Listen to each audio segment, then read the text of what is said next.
mean, our charge, I think it's skipped on its own over time, doesn't it? Yeah, it does, which is annoying.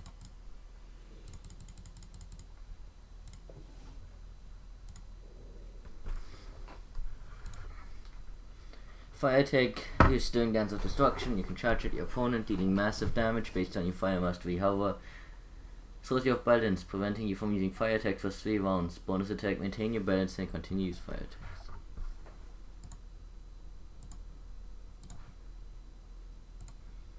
So we have a charge.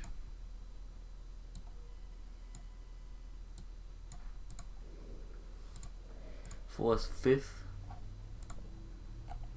Dreaming on greater effect. Hey, NT. Energize your body as part of the surrounding, allowing you to hide from prey. This extends the amount of time you have to stalk prey before they find your scent. The camouflage ability came up somewhere. I think it was with the wolves, actually. This is second. Mind Scream. Air attack used in a powerful song, dealing light elemental damage based on your air mastery. Bonus effect, your opponent becomes nauseated and reduces for 3 rounds.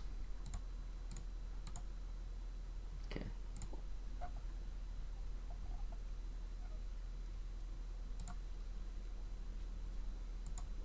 So I need to hunt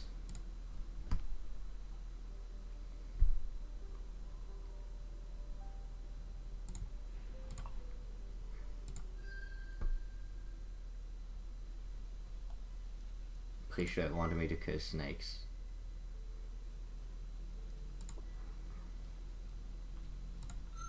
I am really observant.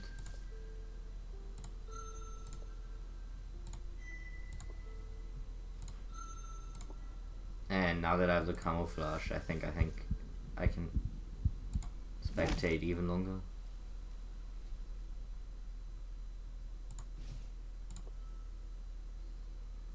It with breath. But anyway, toxic venom, the meal is now safe and surprisingly satisfying. Is that what I need? You must slay 2 more tail beasts. Okay.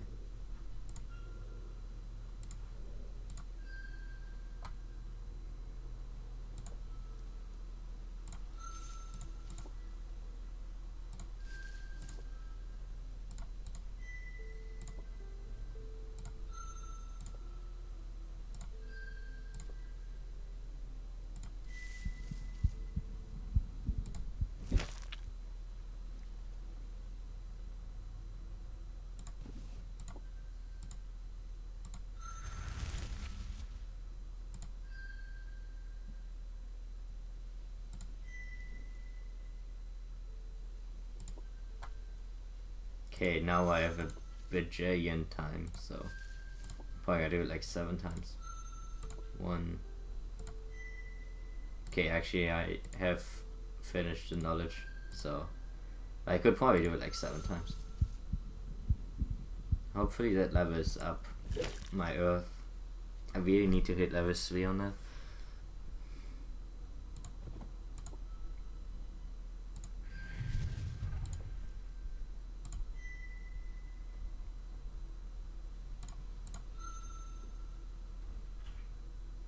Hidden among the dying heather I wait. Hidden within my fangs it sleeps. Mightiest am I, for while others may carry destruction in their large bodies, their heavy limbs, I carry it all in my small mouth. With every breath I taste your end. This is our way, the good way of the death bite.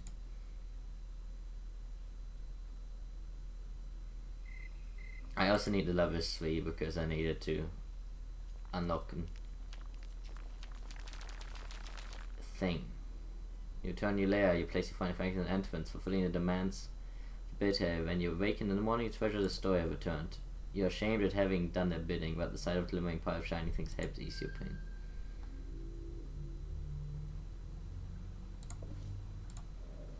It is at 3, but only through I guess some kind of buff. I must have. Yeah, it's because I have so much treasure. I'm pretty sure that's it. You possess a decent collection of shiny things, causing you to feel capable and confident. So yeah. I am at 3, but not actually by normal stats, which means I don't get the ability, though it is good enough for what I need to do. So I need to do this. I think 3 is good enough. I'm trying to get my stats up, which is why I'm gonna do this event, because I'm pretty sure it's gonna do my stats. The sacred cathedral of trees, some of which are said to be as old as the Great Green itself, is known to all as the home of the spirit of the green. Its name is revered is whatever. I know whatever.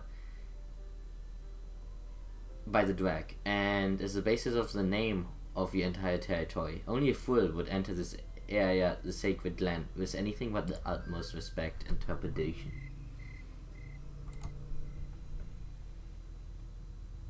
Okay. It's like every morning is scary because I don't know the exact timing. But I should be good now.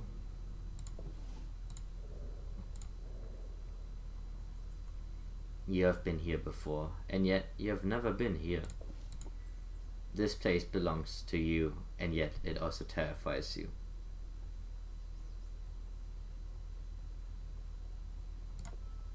For you have come near the old tree, lair of the spirit of the great green, in whose honor they call you a part. Call you a part of the great green, the spirit wood. Also, 1 second.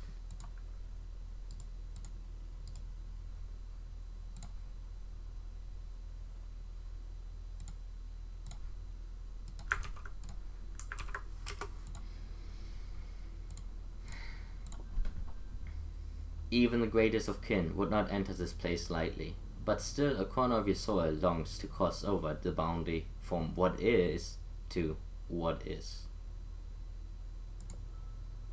Dare you approach, flesh-clad and temporary as you are. Heed your mind, turn away from me and spend the sun on something more concrete, more safe, more knowledgeable. Heed your essence, attempt to reach the heart.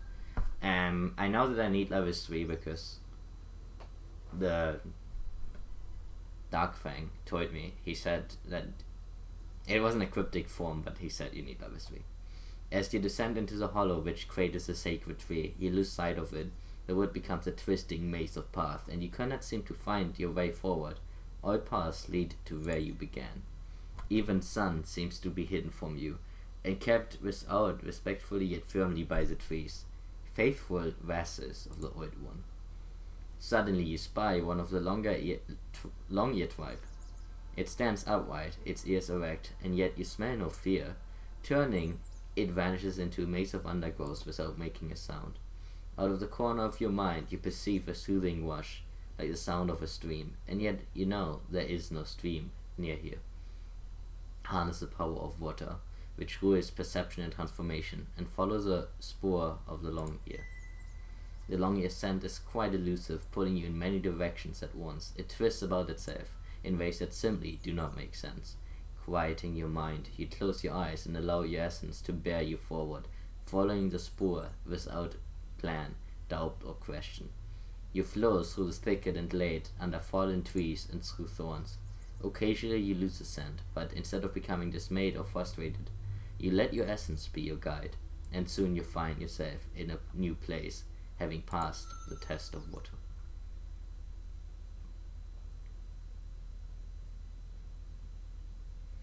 The long ear moves forward and you follow its scent, now very clear. Your core twists within you, terrified and enthralled by the fact that you are drawing closer to the unknown. Suddenly you scent a young wood strider, a mere hatchling of its kind, hidden nearby. It is so young, so tender, so alone and unguarded. You realize that you are salivating heavily. Destroy the hatchling wood strider and consume it, or ignore the wood strider and continue to follow. You try not to become distracted, but cannot help yourself. You are a predator, and this is the very meaning of your existence, or so it feels in this moment. You would take the wood strider into yourself, you must. And yet, as soon as you turn your way from the long ear, you were rigidly following this. Scent of your prey, once so clear and direct, has changed, bending it away. It moves in circles, always just out of your reach, and your path becomes a wheel of repetition, moving in smaller and smaller rounds until you're almost chasing your own tail. Finally, it vanishes completely, leaving you directionless, unfulfilled, and lost. By chasing after your surface desires, you have lost the path of the center. Perhaps you seek out the wisdom of Earth's steadfast element of patience and fortitude. Well, that sucks. So I guess 3 wasn't good enough, but it gave me Earth, which I hopefully is now good enough. Your scales have hardened into true armor, protecting your body from danger. All incoming physical damage is reduced.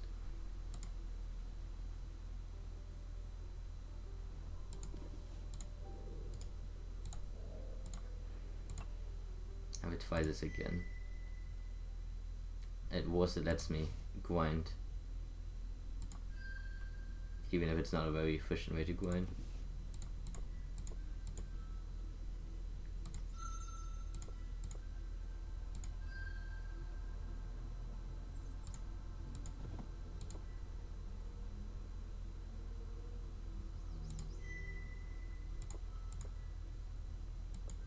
Jesus.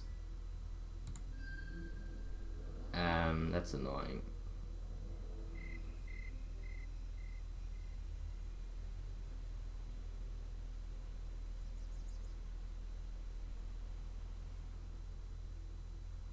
If that's the case, I'm just gonna do this.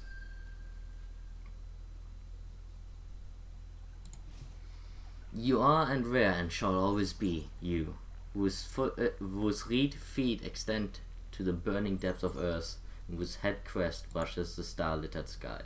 The great lights spin around you. You are tickled and teased by the wind, and what an annoyance you sovereign over all you survey with a clean white crown. But you make no motion, no acknowledgement of them. If you did, you would not be what you are. You would not be worthy of the adoration. Life comes creeping gently, uncertainly in, and you watch it impassively as it spreads green grow children and red essence agents near you and upon you. Though few dare to tread your heights, where the air is so pure that even life fears its beautiful desolation. You look out upon the swiftly shifting walks of the temporaries, and your only judgment is your unchanging continuation, the inescapable fact that they can never be you, never approach your perfect strength. I think I need, like, level 3 says it's yellow, so I think I'm just slightly under. Like, I think there might be a percentile roll, I'm not sure. There was a time before life, and there will be a time after, and through it all, you shall be. For you are the foundation, the measure, the axis. You are Earth, you are Earth, you are Earth. This should give me a temporary buff. Yeah. But only for 2 suns. For 2 suns, I'm really fucking tanky now.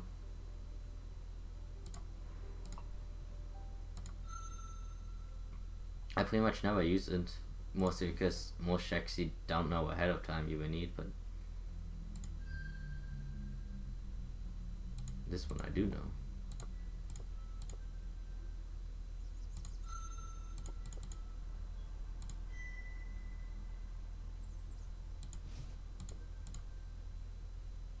Ignore it. The sounds of Woodstrider is tempting, but you have the patience, the will, not to be distracted. It is a mere nothing more. There are many such in the Great Green. The Long Ear, however, is leading you to true unity. You follow its trail, and which is beginning to shine in your mind like flecks of mica dancing in the air.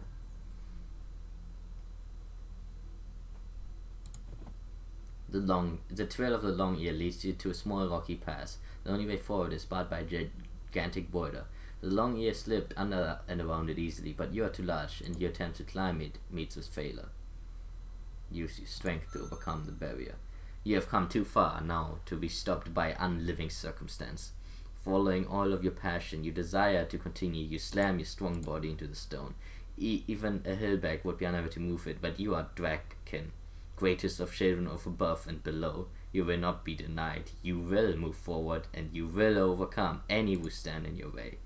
The inner fire burns, and the boulder succumbs to your passion, falling away and revealing the path ahead.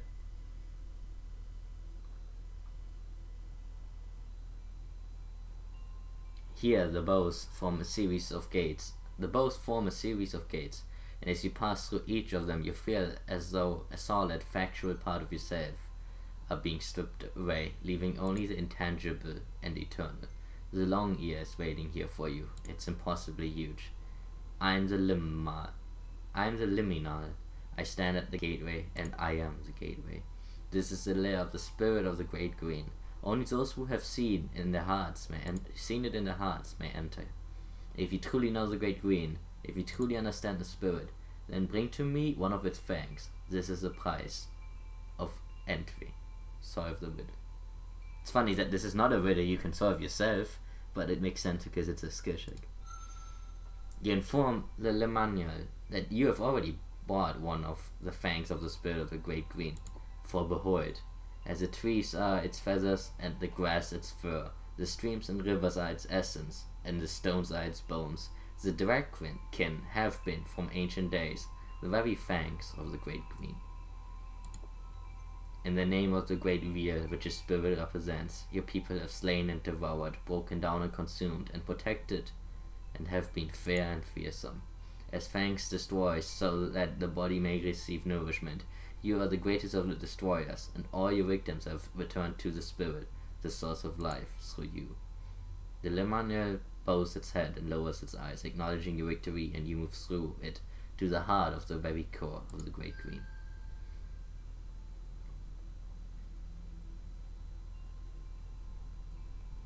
You have at last reached the Old One, tree vessel of the spirit of the great green.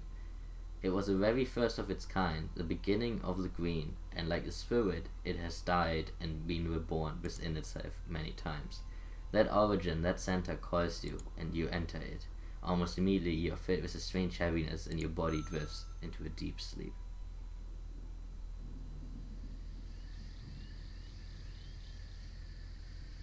In that place, on the shores of the dreaming, you encounter the spirit. It sings to you, writing sigils which burn with painful joy in your mind. Beloved Hedgeling, scion of the Dragonkin, fang of the great green, I grant you my blessing. May you walk in the shadow of destruction, and may you be the shadow. May you bask in the light of creation, and may you be the light.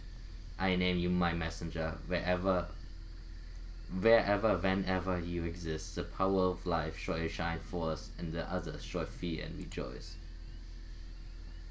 Punish and reward, destroy and create as your sacred instincts guide you. But see not only what is before you, see all as one, and let your power bring balance to the great green. Destroy that which has grown too great, and preserve that which threatens to pass away forever. For I delight in the songs of all of my children. Already you have begun to realize the power of dreams, the gateway to all possibilities. All that exists in flesh was first conceived in the subtle realm. You have already begun to open the dreaming door, by which all things are attainable, all possibilities realized. I grant you the friendship of the four pillars of the one song. May air, water, fire, and earth be with you always, and their truth.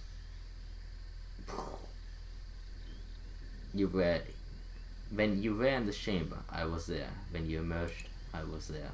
And now, as you return, now that I am with you, even unto the utmost end. You don't want it to end. Here in this place, all of your doubts and fears have faded away and been replaced with a flowing, wordless wisdom.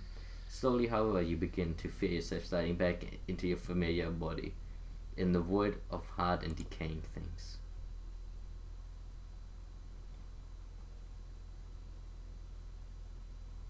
You yawn, stretching out your neck, legs and tail in succession. Sun is dying, and it is time for you to leave. As you return to your lair, you feel as though something has changed within you, though. No matter what happens after this, you will carry with you a special kind of treasure. You wear for a time, in the presence of something greater than yourself, and that deep knowledge of what is will never fade away. Wherever you go, a part of you will always be sleeping beneath the old tree.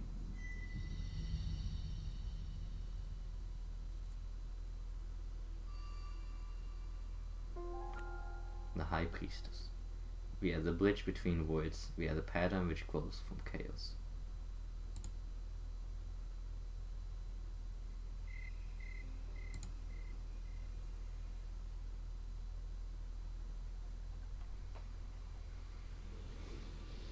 By controlling the water within, you can turn your mouth fluid into powerful toxins. This venomous bite damage based on your water and fire attribute. Bypass armor and may reduce your opponent's ability to fight significantly. You now gain health from successful hunt, investing man's injuries and heals sickness twice as quickly.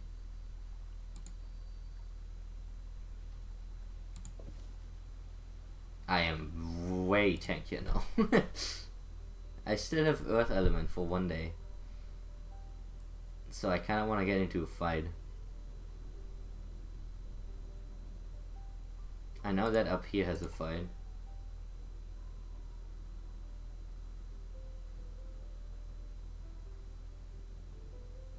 I just also know that it's a really dangerous fight. So I'm not sure if I want to take that risk. Most of all because I feel like I'm gonna have the issue that I will get it into the other fight next turn.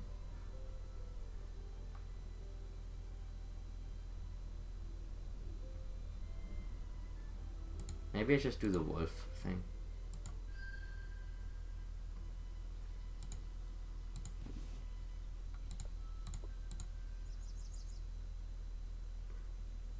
I can ambush it stealthily. You shift your armored color to blend in with the surroundings. Circling around, you climb up to the opposite side of the lair hill. Your movements are slow, so slow they are barely moving. But you're patient and accomplished predator. Clan singers have powerful ears and noses, but your expertise has brought you victory. You are within pouncing range of the guard, perched on the hill above it, and it does not know that you are there. When the moment is right, you strike. The sentry, shocked by your sudden attack and its red essence, is already upon your claws and fangs before it can properly react. Dazed and wounded, it flees into the green.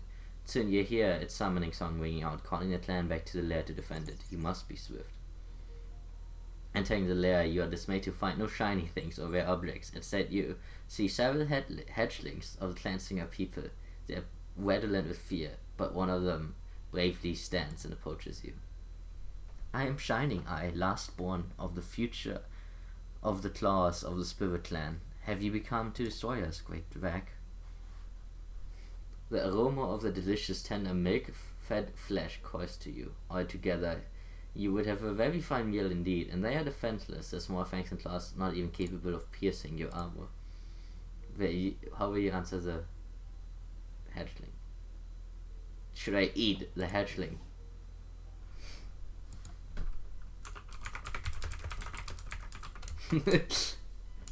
Eat or no eat?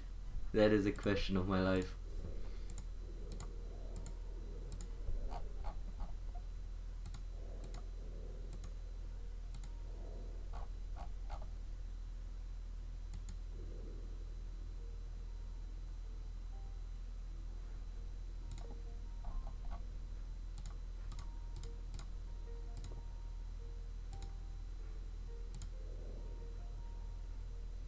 I'm not gonna eat them. They explain to the younglings that you came here in search of treasure, not food. Shining Eyes replies, we are the greatest treasure of the claws of the Spirit Clan. We are the immortality of our people. From our birther creator's body we draw sacred milk, and from our giver creator's mouth we receive warm flesh. We flow from them like a river brings us songs into the future. There can be no greater treasure, or so they sing. What will you do? Let them live, take one of them to your lair, consume them all. I just thought of the youngling thing, yeah. We're just gonna kidnap one of you, okay? Seizing Shining Eye gently but firmly in your jaws, you retract your head from the lair and make a swift progress through the woods. You almost swallow it or choke on it a few times in your haste, and the clan is in close pursuit, but they give up after you pass the boundaries of the territory. When you deposit Shining Eye in your lair, it sings pitiable song trying to call its clan to it, but it is much too far away to be heard. Eventually it collapses in despair, and you think it may have gone silent, destroyed by pure grief. But after a few suns, it grows accustomed to its new home and regains its energy. Soon it has learned to look to you for subsistence and entertainment. You must provide food for it, reducing your own stores. Then your tail becomes a veritable chewing toy. You can at least consume it if it was too troublesome. I got kid. Shining Eye is the shadow future of the claws of the Spirit Clan. It is rambunctious little fur beast, consumes flesh like mad stink strikes, chews on your tail, and pays you with questions constantly. Why in the name of Earth and Sun did you take it?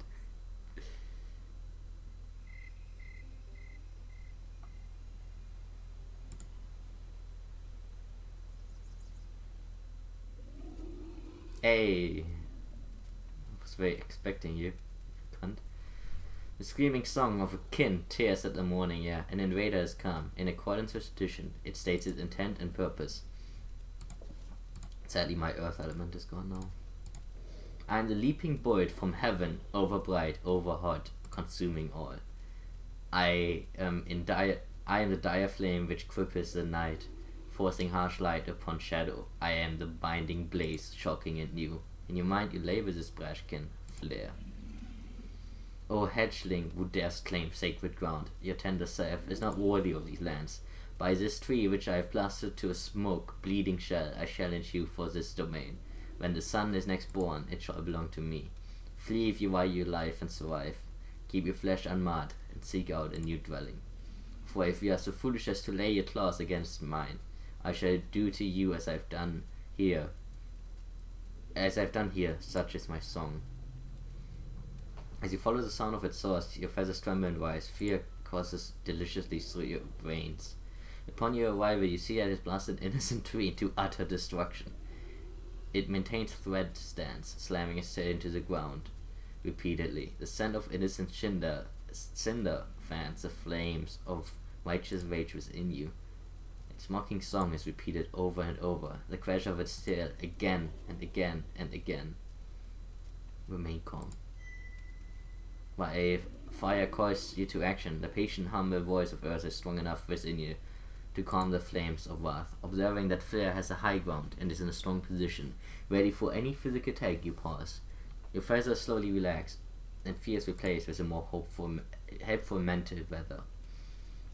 You circle around it, taking in its many scars, the scent of many places upon it.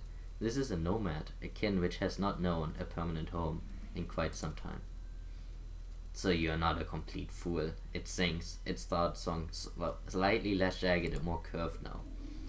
My truths remain, however. I am strong in both fire and earth. I destroy easily, and I'm not easily destroyed. You are weaker. Surrender. What is your response? Put the attack now that you are in better possession. Offer trade. Counter with a song with your own. Belie its claim by proving that you are indeed mightier in fire. I'm not. Challenge fair to contest of wits. To assess his strengths and weaknesses.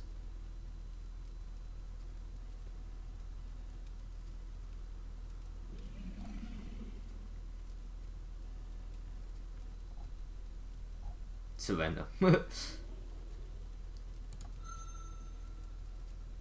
Body low to the ground, you slink in and out of Flare's reach quickly, slithering right, then left, and then uphill, then down. As Flare reacts to your movements and feints, you successfully assess its abilities. It's garbage at air and garbage at water.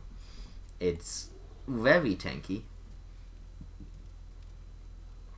and very fiery, so it's much better at combat.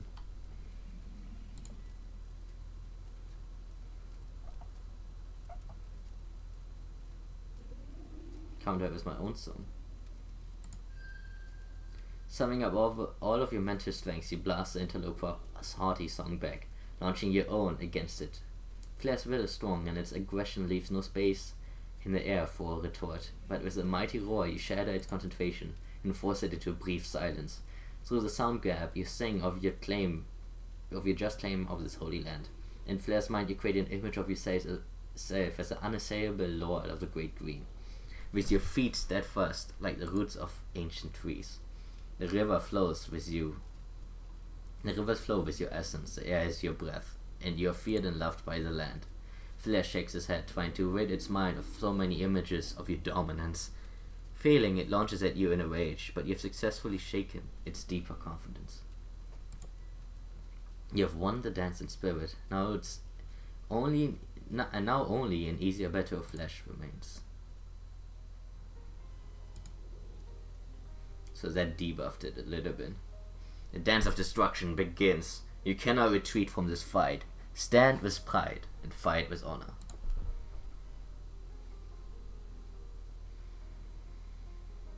So I think the Venom Bite is like OP as fuck, probably. And he probably does fire attacks, considering, you know, it's what he does. This Venomous Bite does moderate damage based on both of your water and fire. Bonus effect, Toxin reduce opponent's elemental mastery.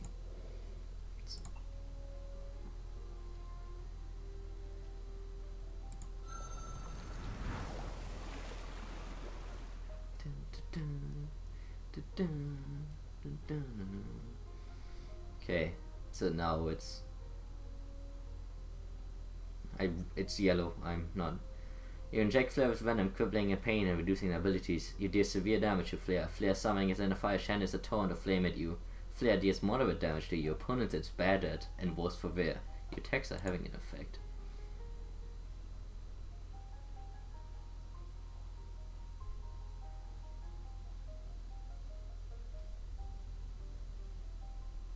Now I feel like I should do Flowing Strike.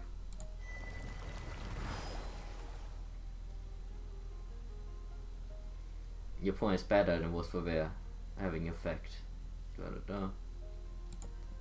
He braces, so he didn't even attack, which I think that animation was showing. Now he's gonna attack me again.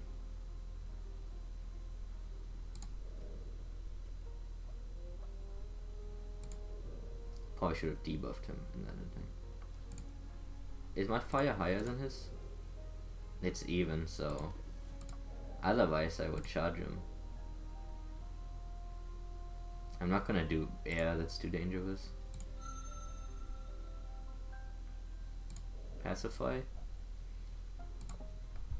Your opponents overwhelmed with sense of peace, preventing them from using fire attacks for 3 months. I don't want them to not do fire attacks. Probably just do another Flowing Strike. I did get a little bit wounded there, but I succeeded in this. Flare has been defeated and forced to look elsewhere for a place to call its own. You have won your first territorial defense. It has left behind a bit of itself, behind. A rather loud crown feather. Its screaming colors will do well to remind you of your victory. It is an appropriately loud feather from the crown of Flare, the shouting invader who you have bested.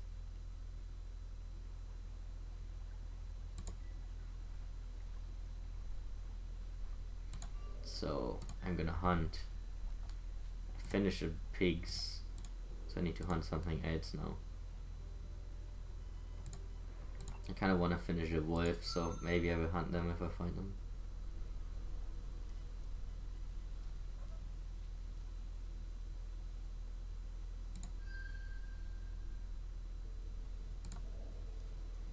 A Tusk-Snout Bertha.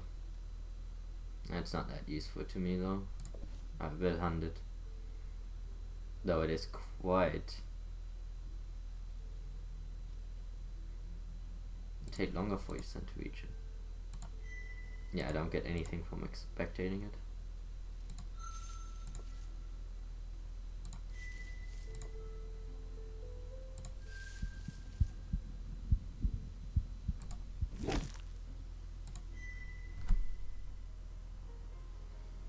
You're better at your wounds are now beginning to slow you down. It is crippled, it stands at the very shadow of destruction.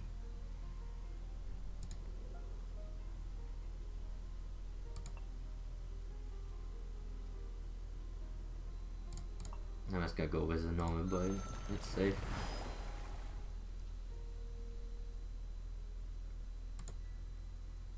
That was tasty, but not...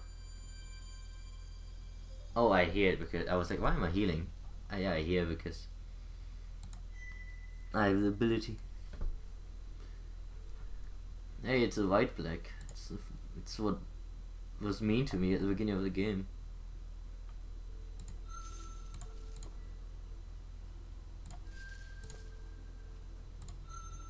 And now I'm gonna be mean to it.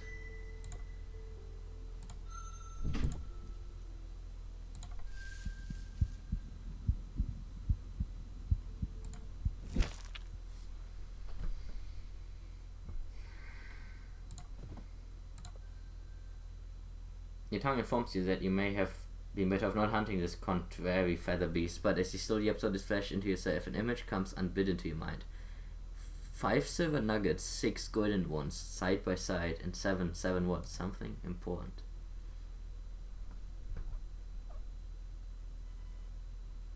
I see. That's okay.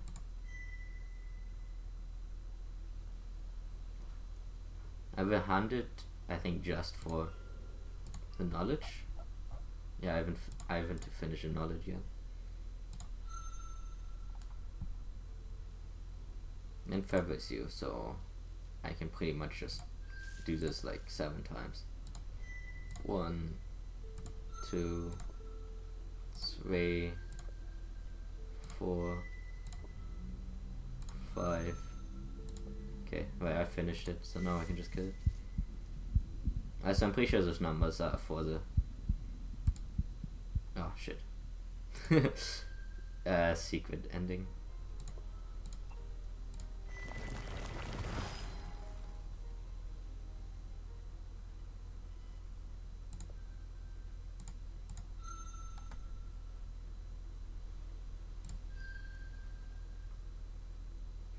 One for soul, 2 for joy, 3 for a girl, 4 for a boy, 5 for silver, 6 for gold, and 7 for a secret, never to be told. Never, never, never to be told. Do not question taste best in the absence of answers. Such is our way, the way of the 7, the way of the white black.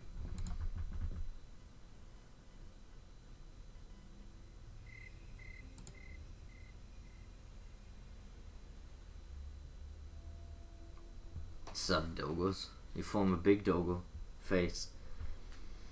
It is a hunting moon, and as you bathe in the moonlight outside of your lair and look over your domain, many-voiced song rises up from the depths of the great green. The clan singers are singing song of summoning.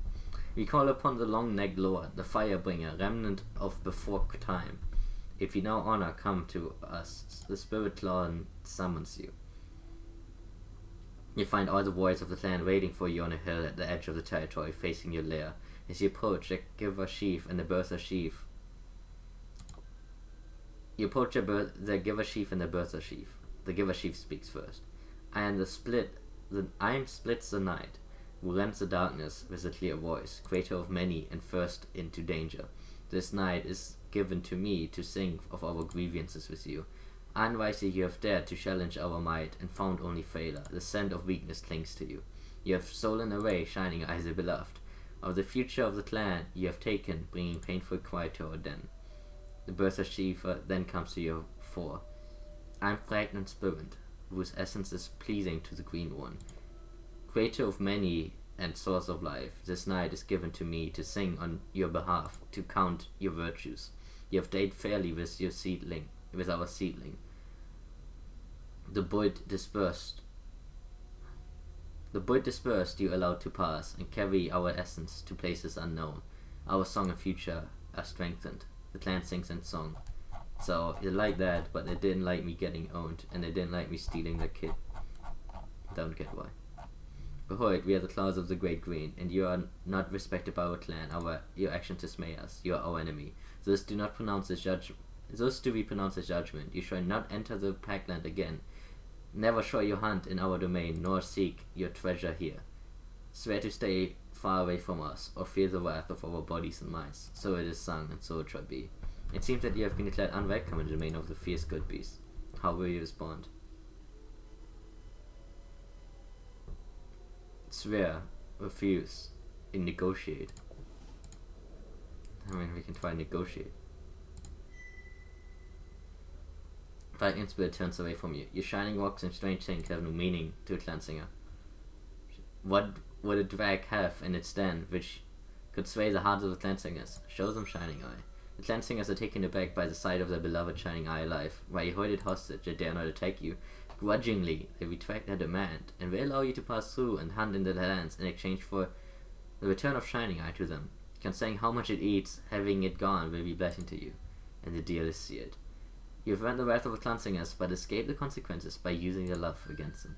Your actions have gained you reputation. This really isn't the best outcome at all, but I'd already messed up by failing the test against them.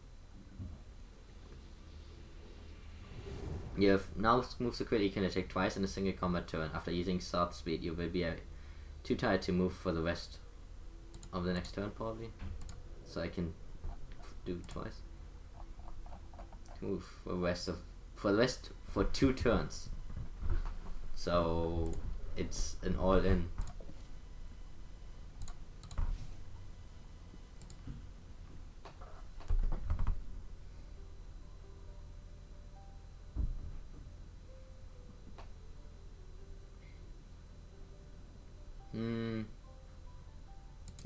I should do this.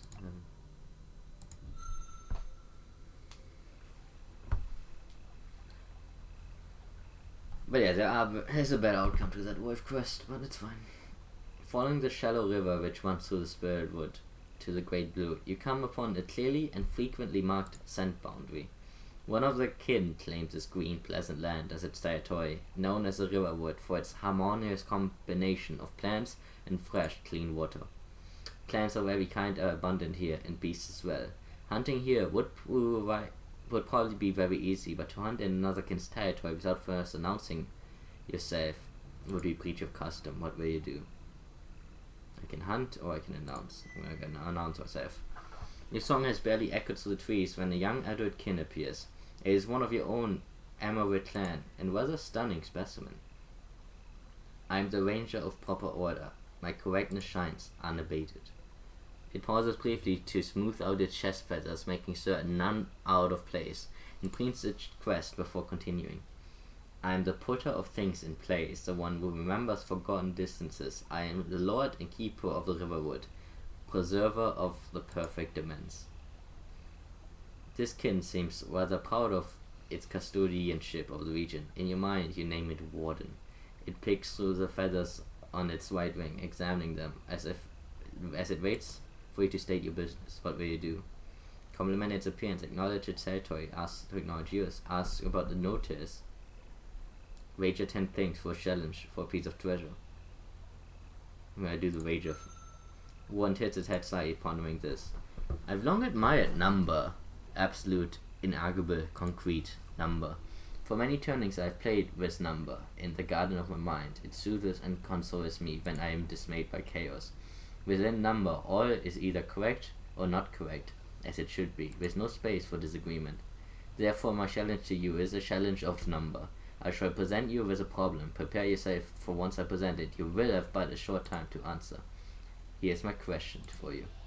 Multiply 9 by 8, subtract 7, add 11. What is the result? Wait, 9 times 9 is 81. So this is 72. And the difference is 4. So 76. I'm going to go over that again.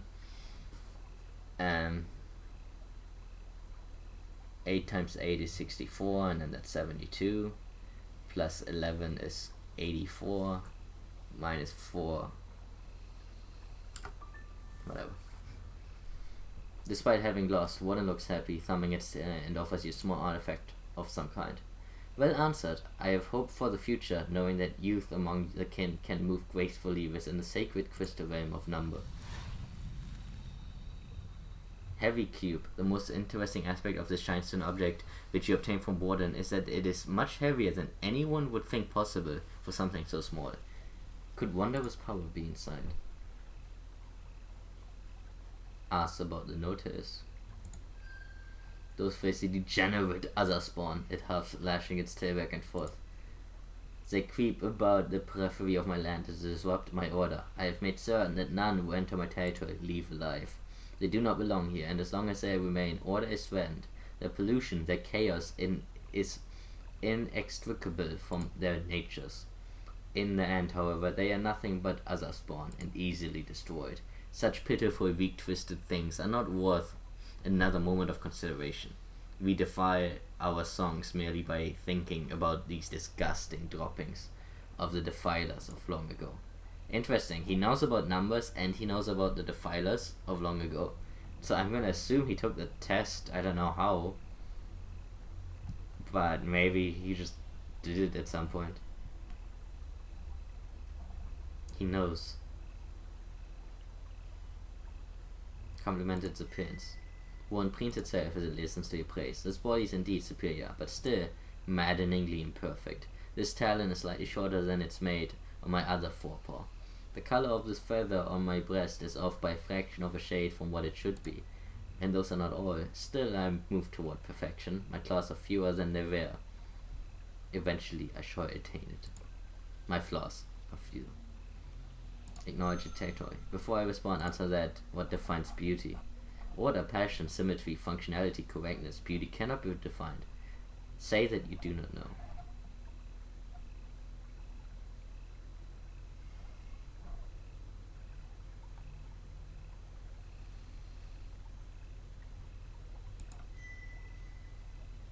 One stretches his neck upward, looking down at you imperviously.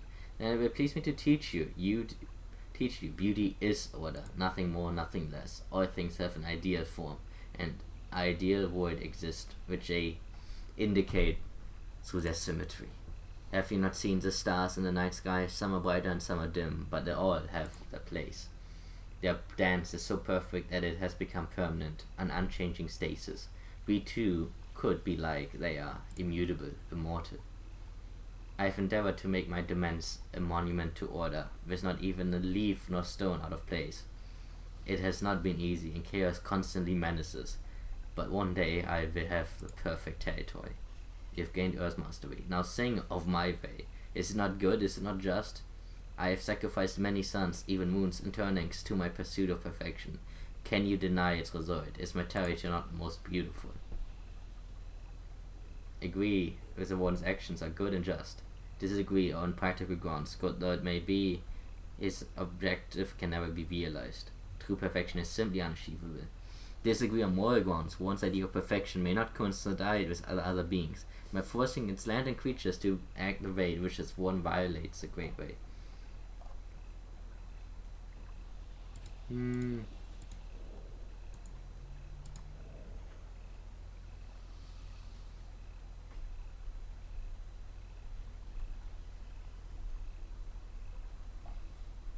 I'm on the last one.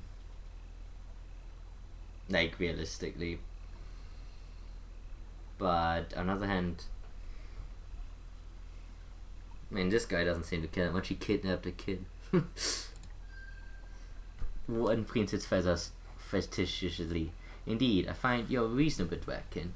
If it pleases the spirit of the Great Green to have you as a senecal of its inner lands, I will offer no debate. Your boundary markers shall go unchallenged, and your hunting grounds undisturbed by me. Since you agree with my way, your only logical course of action is to do as I have done, and make your territory a monument to order. I don't know foreign influence, and shun both exceptions and inaction. I look forward to seeing how beautiful your lands will become. Your flattery has pleased one, but other kin, hearing that you agree with this bizarre way, may think less of you. Probably not worth it. One turns away from you by way of dismissal. I encourage you to embrace order and perfection. They alone shall lead the way to the future of the kin. Unless you are bold or foolish enough to challenge me for my territory, I wish you well. As you leave, you note that one's territory is indeed very beautiful in a way, but it is too rigid, so intentional as to be almost disquieting. You wonder if the spirit of the Great Green truly wants such a thing as perfection.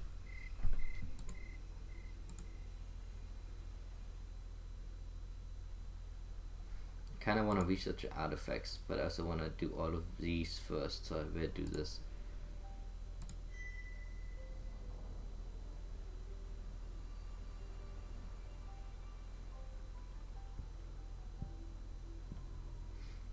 This is approach to the high moor known as Skyward Reach. Trees and thickets are rarer here, replaced by brown heather, steep slopes and heavy stones. A tribe of hardy and tasty surefoots reside here, but hints of sulfur on the breeze suggest that you are nearing another kin's domain. Tread carefully.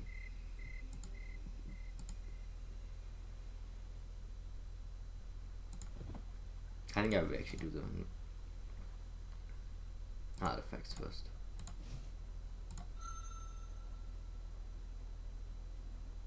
Let's do with the Severon.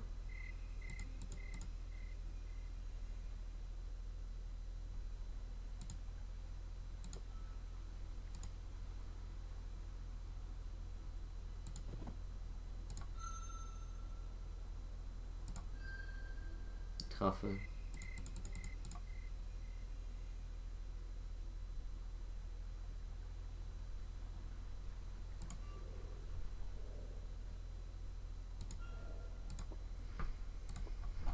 It seems as though the Tuscarora are not only what Wyatt says, the tailors might barter for such a thing, and the divers are known to love the taste of rare fungi.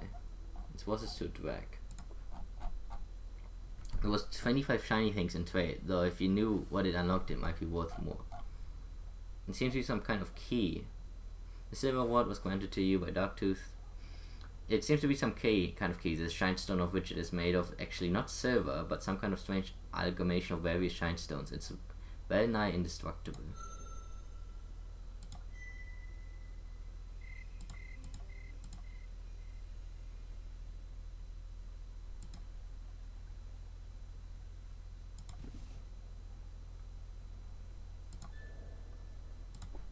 The most interesting aspect of the shinestone object which you obtained from Warren is that it is much heavier. It seems to be two craters came together to form this cube, noble, valuable silver and dense heavy lead.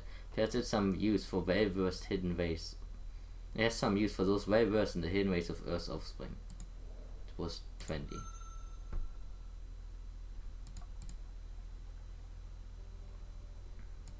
I'm gonna hunt.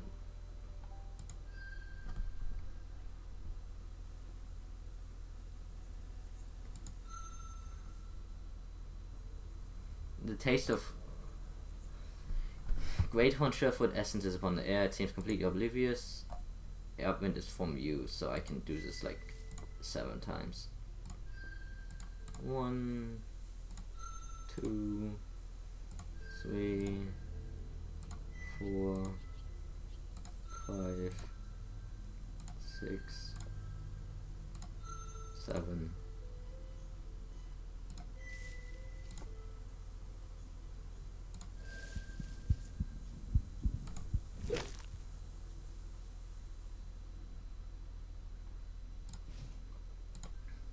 The Surefoot's flesh had a simple taste and a nutritious quality. You take its headram as a memento. Which also gives me money.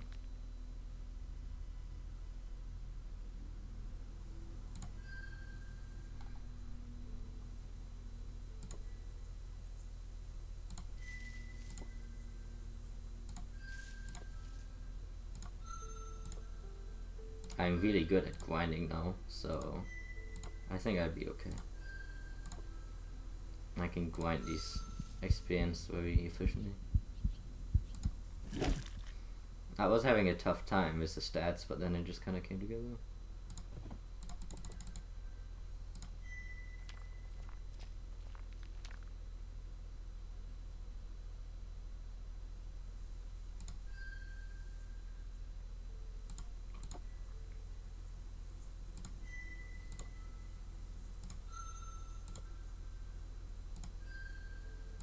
Okay, I finished. So yeah, I can do it in like one set of hunt. I can finish an entry, which is very efficient. It's because I have such a high water element.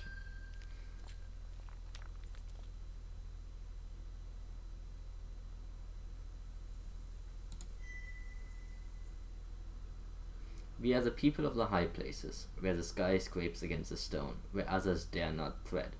We stand only in our own shadows. The peaks are hard and grey, and yet there is no treasure in the great green, like the clean taste of the breath of the mountains.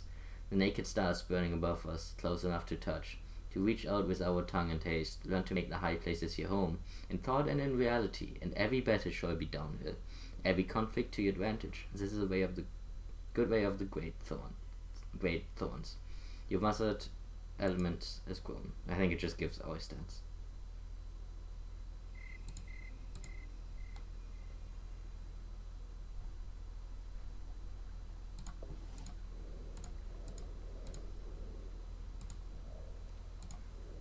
I would like to get fire up.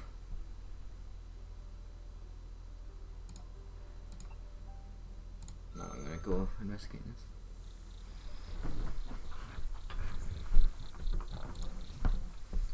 You have heard of this place in the songs of the local good beasts. Here, where the land rises, is a territory called the Skyward Reach. You're standing at the boundary mark left by its kin ruler, a sign invisible to the eye, but all too clear to the nose and tongue. Yeah. The thing is, there are not that many. I think I'm good. The next one is like the hardest level check in the game.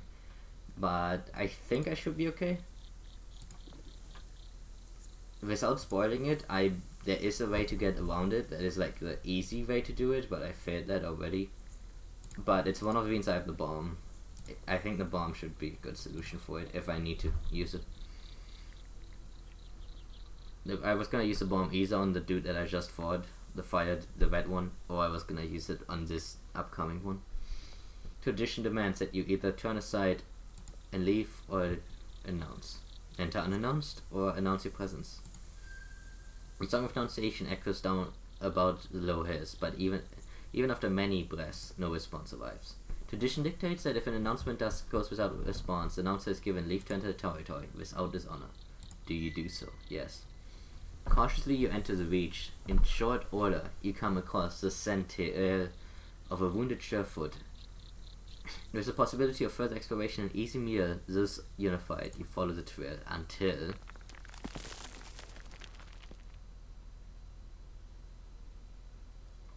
Incredibly, the ground itself has betrayed you. You had barely crossed the boundary when the soil and grass gave way, dumping you into an earthen pit. The sides are too smooth to climb, and digging out seems the only option. But even if you had walking wings, there would not be enough room here to spread them and take flight. You've barely begun to dig when the face of a rubykin appears at the top of the pit. I am the clamor of the hidden riches, the finder of new pathways. I am the one who learns from the spinning weaver, the one who waits for the gain, who turns the land to my service. I am the maker of hostile lairs for unwilling guests. Its song is soft and smug, rife with the knowledge that it's looking down on you from higher place. In your mind, you name a name arises, Vantage. A good name for this one who seeks to find a position of superiority from which to deal with others. Your prospect would be grim if Vantage sought your destruction. It settles down at the edge of the pit in a relaxed position though, and yawns widely. This serves as both a display of benign interest in fighting and of warning. These teeth look very sharp, and the breath of the Rubykin, a clan to which Vantage obviously belongs, is known to be the fiercest and most deadly of all the drag. What will you do? Attack, introduce yourself, ask why this trap you, ask for mutual acceptance, ask to be allowed to leave, challenge Vantage for a treasure. You hear Vantage's tail thumb up above. You seem to have amused it. Wait here, it says, peremptorily turning away. Promptly. No, it's not promptly. Whatever that word is. A short time later, it appears, holding some kind of dark object in its jaws. You may have this if you can find a way to take it from me. I will allow but one attempt. Use your speed. Sing a song to soothe him. Keep him distracted.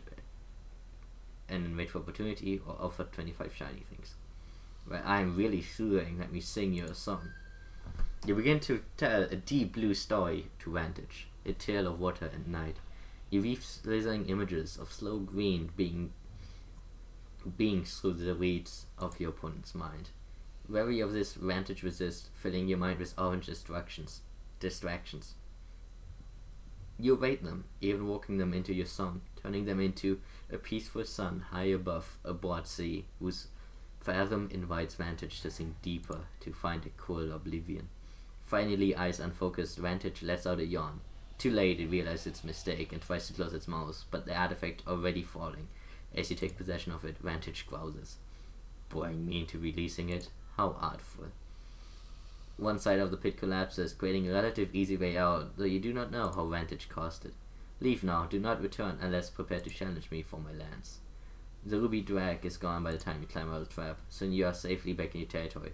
It seems as though Skyward Reach is off limit for now. Perhaps one day, when you are stronger, you could challenge Vantage for it. It will undoubtedly be an interesting gambit. I wanted to do the other stuff, but I guess he got really fucking pissy about getting pwned. You managed to win this. It seems to have some kind of black shine stone, but not an obsidian or quartz. It's another rod, like the other rod that we already have. Now we have 2 rods.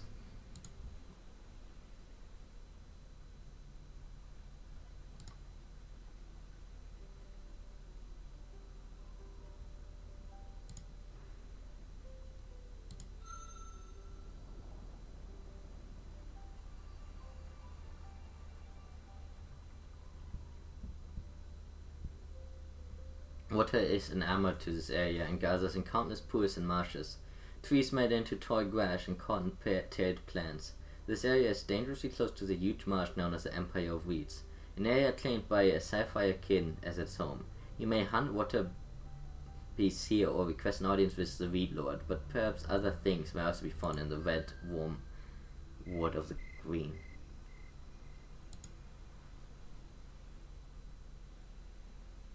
Here's the fucker. Okay, hopefully he's not gonna end my one. You hear a sudden challenge travels through the afternoon air. Behold, the flower of earth has come.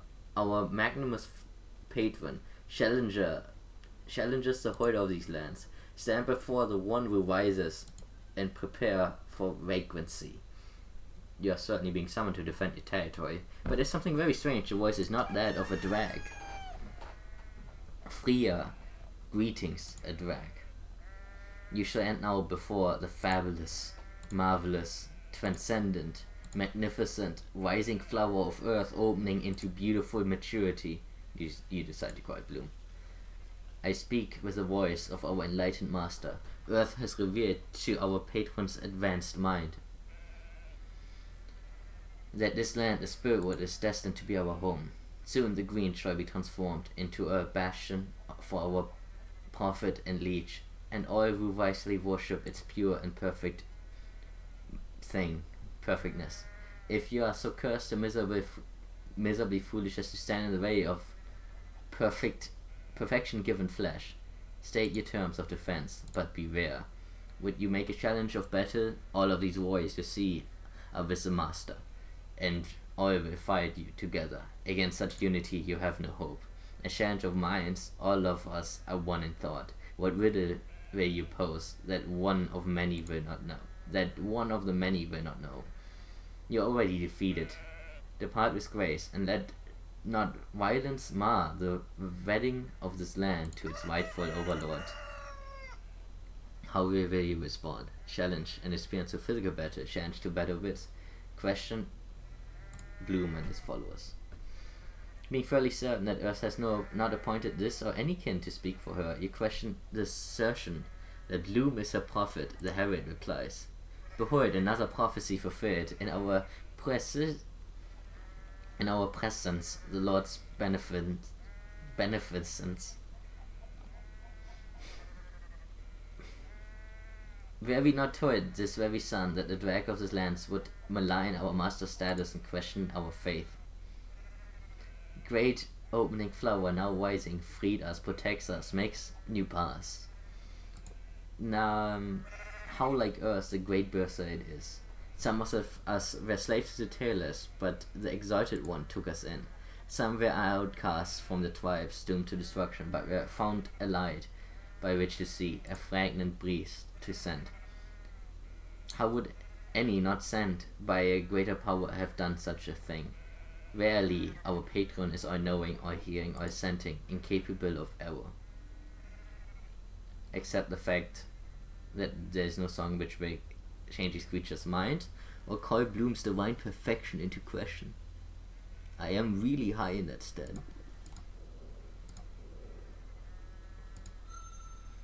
Bloom has certainly armed its sycophants with a variety of counters to any suggestion of imperfection.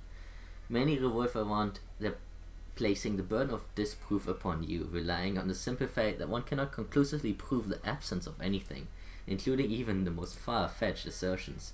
They have also made a virtue out of gullibility. Normally belief in something so bizarre as a drag knowing literally everything, being sent by us itself, would be called stupid or insane, but in this one special case, believing in the unlikely is judged to be a positive attribute, something which they called faith.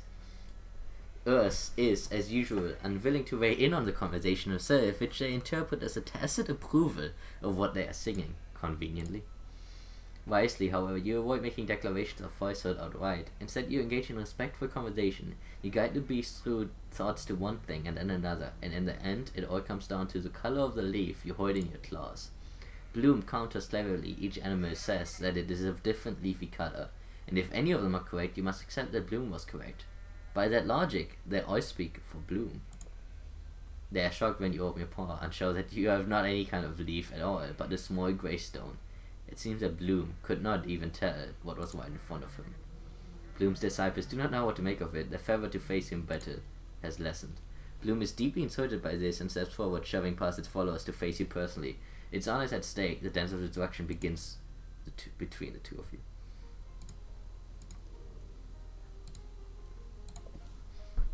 You have the same fire. He's still more tanky.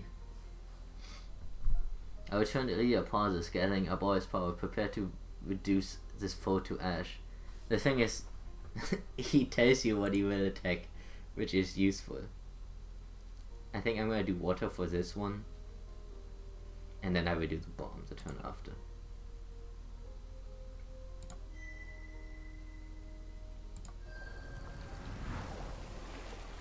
Oh, I guess I just fucking one-hit him. Okay, that works too. Yeah, I think he actually doesn't fight all the way, like he just gets wounded and he fucks off. So I didn't even need to use a bomb, which is good, and I still have it. This wasn't tough because otherwise you have to fight like 3 enemies and then you fight them after the fact. That's where my first one ended. I got fucking destroyed by this guy. That's where most people's first ones end. Well, if they get this far.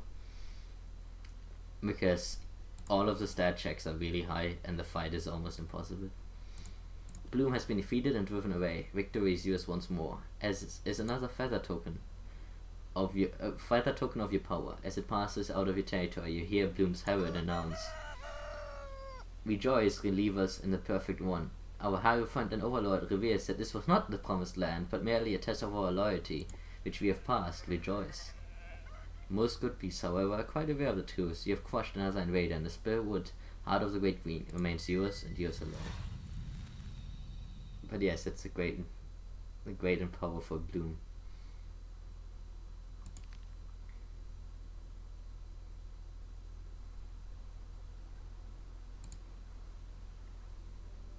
Okay, that's good. Now there's only one. Yeah, I mean my stats seem to be pretty good. And I still have the bomb in case I get into a really tough fight. In the Mind Song of the Good Beast of the Great Green, this is the name given to this place. Grass can dominate the land for suns. Journey warmwards from here. Also, I need to remember I have this ability.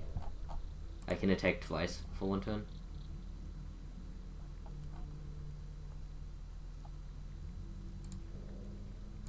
If I ever get really badly smashed, I need to use them. In the Mind Song of the Good Beast of the Great Green, this is the name given to this place. Grass can dominate the land, for suns journey warmward from here. Heartstone becomes rare, replaced by a soft reality of water, sweet mug, and life in tremendous variety and volume. Stately spear bills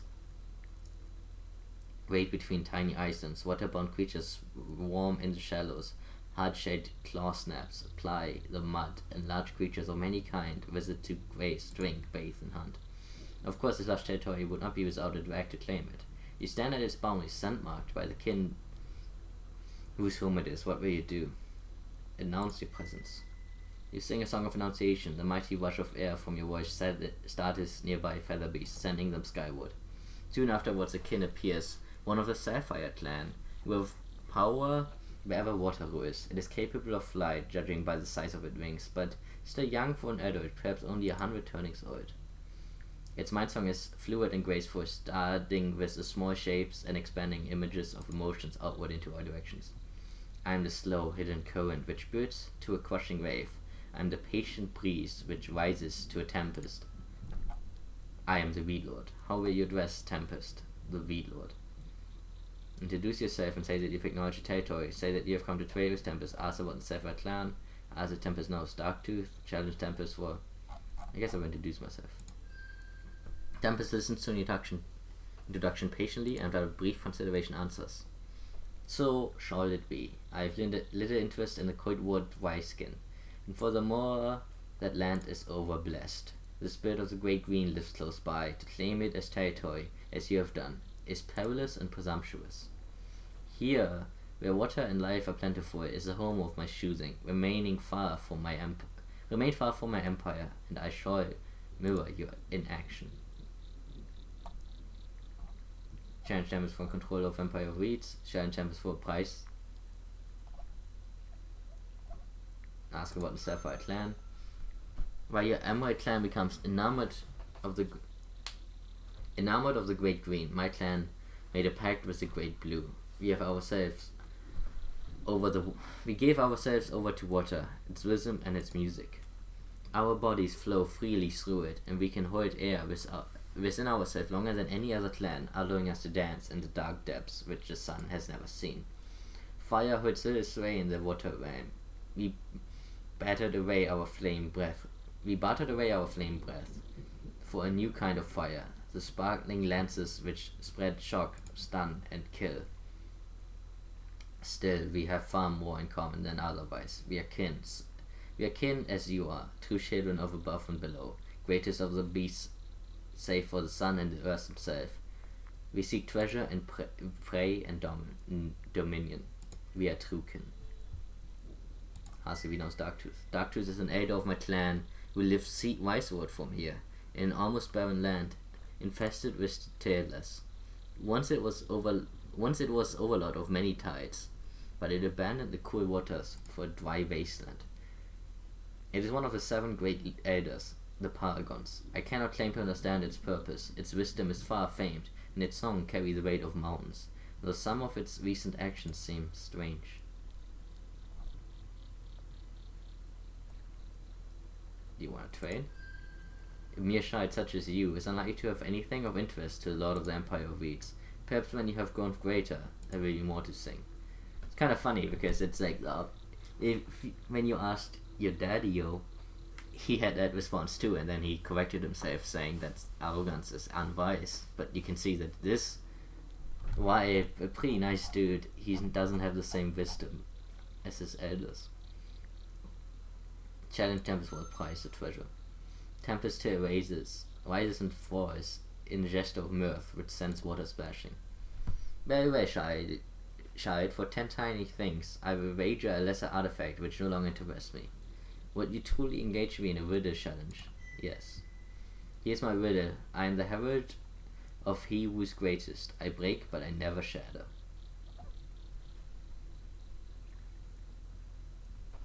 Wait. No? Our Dragnar taught, while still in the chamber, that the sun is the greatest of all the givers. And he's not the herald of the dawn who runs before him. Dawn, which breaks but does not. Fuck me. I thought you were gonna be water based. Fuck you. Tempest takes the offering of shiny things, and you depart with less than you had once had. You know not to return until you have matured, then you may face Sapphire kin and perhaps be victorious. In the meantime, you have grown cleverer and more determined for having suffered this loss. Sure. Fuck.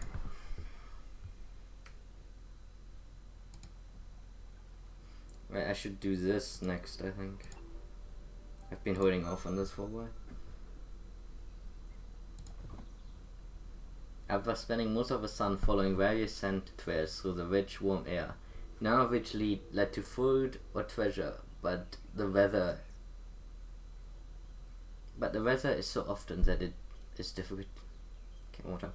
After spending most of the sun following various scent trails through the rich, warm air, none of which led to food or treasure, but the weather is so pleasant that it is difficult to care, you settle down for a brief nap. In nearby hollow thick scrubs make fine bedding, and soon your thoughts are unraveling, trailing off into the dreaming. To your horror, however, you are confronted by a terrible vision. Fire, most violent and unpredictable of the Great Four, is sleeping here beside you. Somehow you know that when it awakes, it will consume everything in its path without judgment or exception.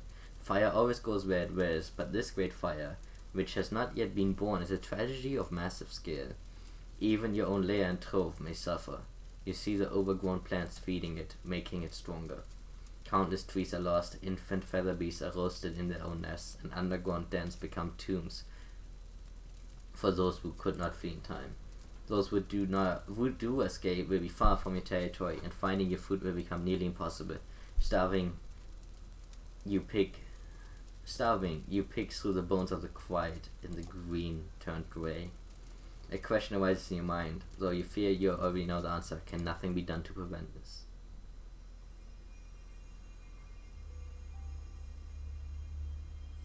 Just as you're about to submit to the fire and be purified into silence with the other good beasts, a savor appears. As you see, it is as only one essence, but you know that there are many in the body, the wood striders, the crowned, the beloved of the green. Against a looming catastrophe, it stands alone, yet unafraid and full of living power. As it charges a fire being, the void washes away, leaving you back in your body. What you saw was not physically real, but it was a reality nonetheless. Was this a true dream, whispered to you by a greater being? Earth, perhaps, or sun? Or was it only fear and despair dancing in your mind? In short, a common illusion. You resolve to ignore the dream, hold on to the dream, and seek out its meaning. Even if there's possibility that this may be a hunt without prey, if indeed this was a true dream, and you are being called upon to take action, you are too young to know much about dreams, but an elder among your kin may know more. It didn't use up a day. I didn't even know that. Yeah. Sub. Healing. Dream. The dream is true. It has happened many times. Many fires have been extinguished before their birth by the wood striders who tend to the green, and others have fled to ruinous life for lack of them. With a tender and delicate destruction, they root out the too manys and too muches, green beyond green. Where axes, leaf, and wood birds, it calls to the spirit of fire, but they eat the axes, taking it into themselves. In a humble, quiet way, they are the ultimate protectors, moving from green to green, and patiently, carefully, tending with tooth and tongue. Through eons of service, they have become beloved of the spirit of the great green. You remember the pure and delicious scent of the wood striders in the Hardborn Valley, but very, very rarely have you sensed it in the deep spirit wood, heart of the great green, where you now live. If that is so, the dark tooth thinks before you to voice observation. How does it do that? Then it can only be because the way is barred. The wood striders are shamans, all. Their stone feet guide them along sacred paths, lines in the very essence of Earth herself, which cause her body and carry her essence. Ancient kin can fear these lines and even learn to drink earth essence from them, but such ways are beyond your tender turnings. The wood striders follow these lines. If there are not many in the great green, then the line they follow must be marred, stained. Seek out the stain and wash it away, for you are the fang of the great green, guardian of the sacred land. Learn this: the heart of wisdom is to reject ease, comfortable ignorance and desire, and instead to cast your gaze to the distance and see the wider void. Act so that your lands will be green and home to many good beasts for you to feast upon, to learn from for thousands of turnings.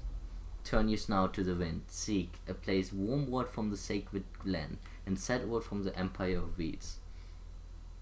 Let the essence guide you, and you shall find the pollution which bars the wood strider and dooms your land.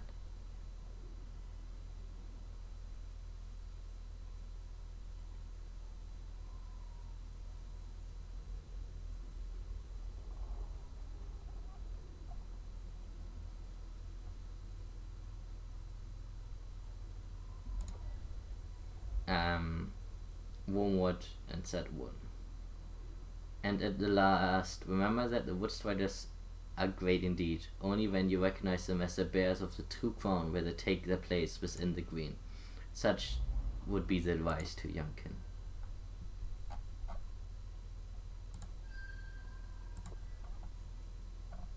I can have him check this one here. Darkness casually sniffs the offered object and explains the origin why. You're no longer ignorant of its true nature. Seems to be some kind of key. It is designed to unlock something, though just what is unclear. The shinestone used is called Jed.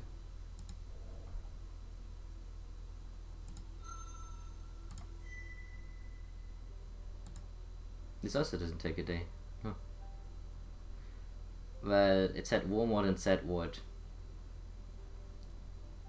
Wormwood of the green, and now it's over here, so whatever.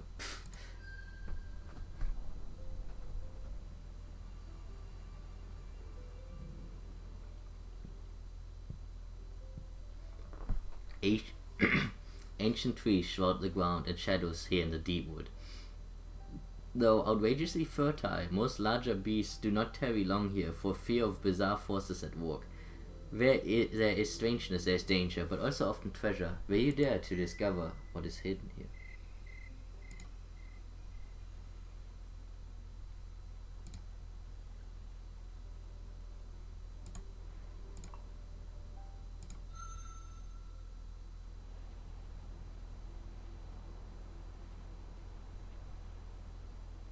The ruins of life, torn open and hollowed, the wood striders, beloved children of the green, flayed, tortured, disemboweled while still living.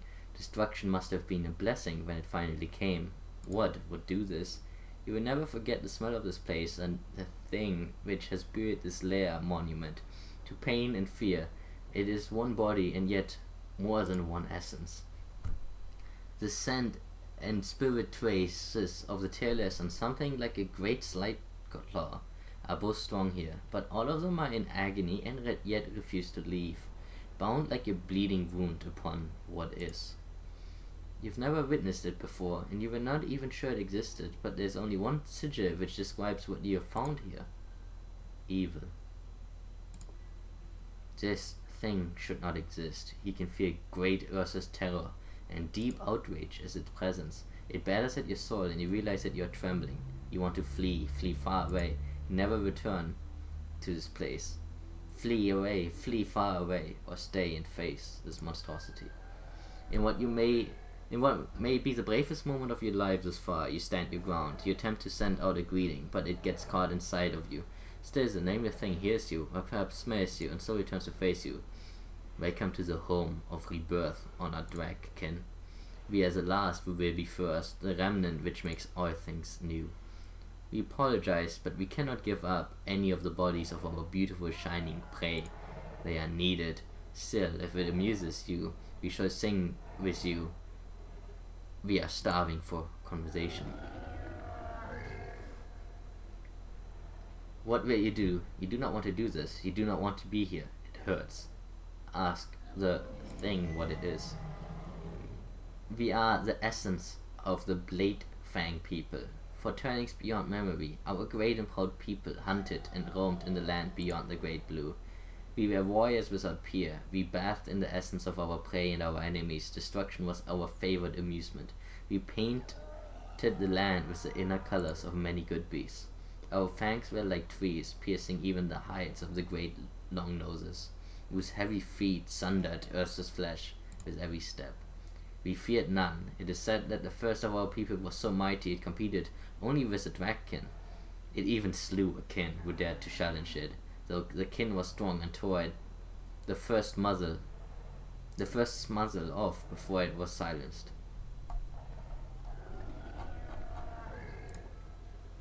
Now, Toothless the first ripped out the two drag's mighty claws and shoved them into its bleeding face, where they took root and became great fangs, for which we are known.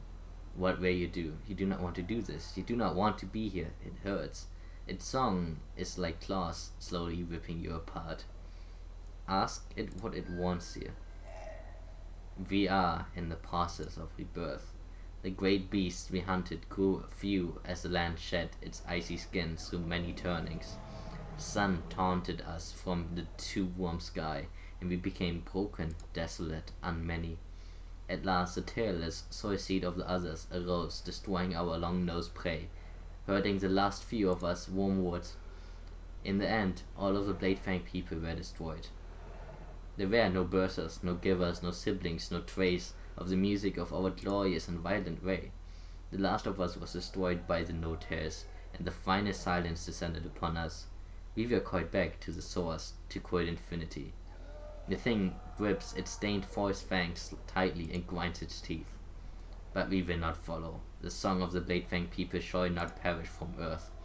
When the last was destroyed, the essence of all our people clung to the tailless warrior who silenced us, filled this twisted flesh layer with all of our hatred and disobedience, our refusal to fade away. We forced his body to seek out the spirit wood, the heart of the great green, where the hard laws are weak and hidden things are strong. Even the great blue we have defeated. Even the great blue we have defeated, crossing over it by cold wood ice path. What will you do? You do not want to know this, please do not ask it. How can one body, one essence become another? How will the thing resurrect those who are entirely gone? All things are possible, for those with the will to defy the great power. We have rejected earth and sun, and cursed them for allowing this to befall our great people. We are filled with inspiration to mar and break what has come before. We have learned to find amusement in suffering, joy in the confusion of our prey as we slowly peer them apart, without and within. We will merge and fill this vessel and be reborn. We have had some success by replacing the skin of this tailless abomination with the flesh of our relations. We began the process of remaking it into us. Still, its body and essence resists us. We have done many dark dances, many screaming songs to break the laws of reality and complete our rebirth. One hope alone remains, the purest essence, that of the Woodstriders, can serve to complete our holy change, but suddenly in range the thing shatters a nearby Woodstrider's skull with its paw fang. They defy us, we cannot hold their essence, first the givers and the birthers, then the young. We have stripped them all of flesh, but the true essence slips through us, turns to dry crust on our paws, on the ground. They beg us with desperate eyes to stop, that what we may wish is impossible, but we ignore their pleas, their lies. The thing shows you all of its teeth. It's supposed to be a gesture of joy, which makes it even more awful.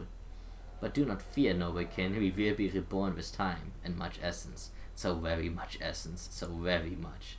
You can no longer bear it. That earth beneath your feet seems to be veiling.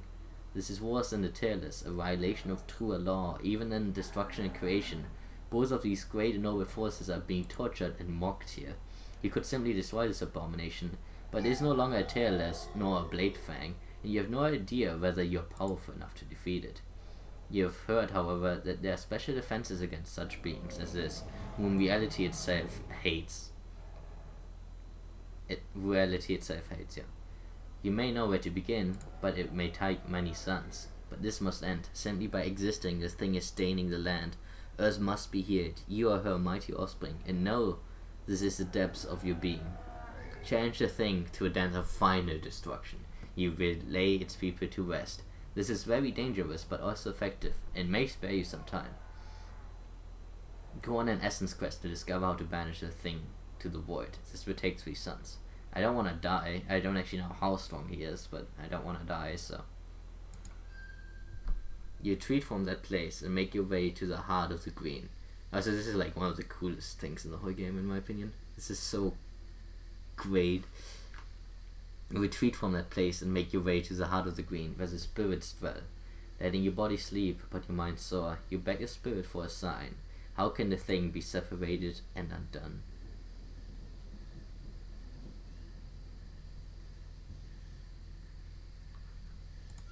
Also, the music was like really quiet, because I turned it down a lot.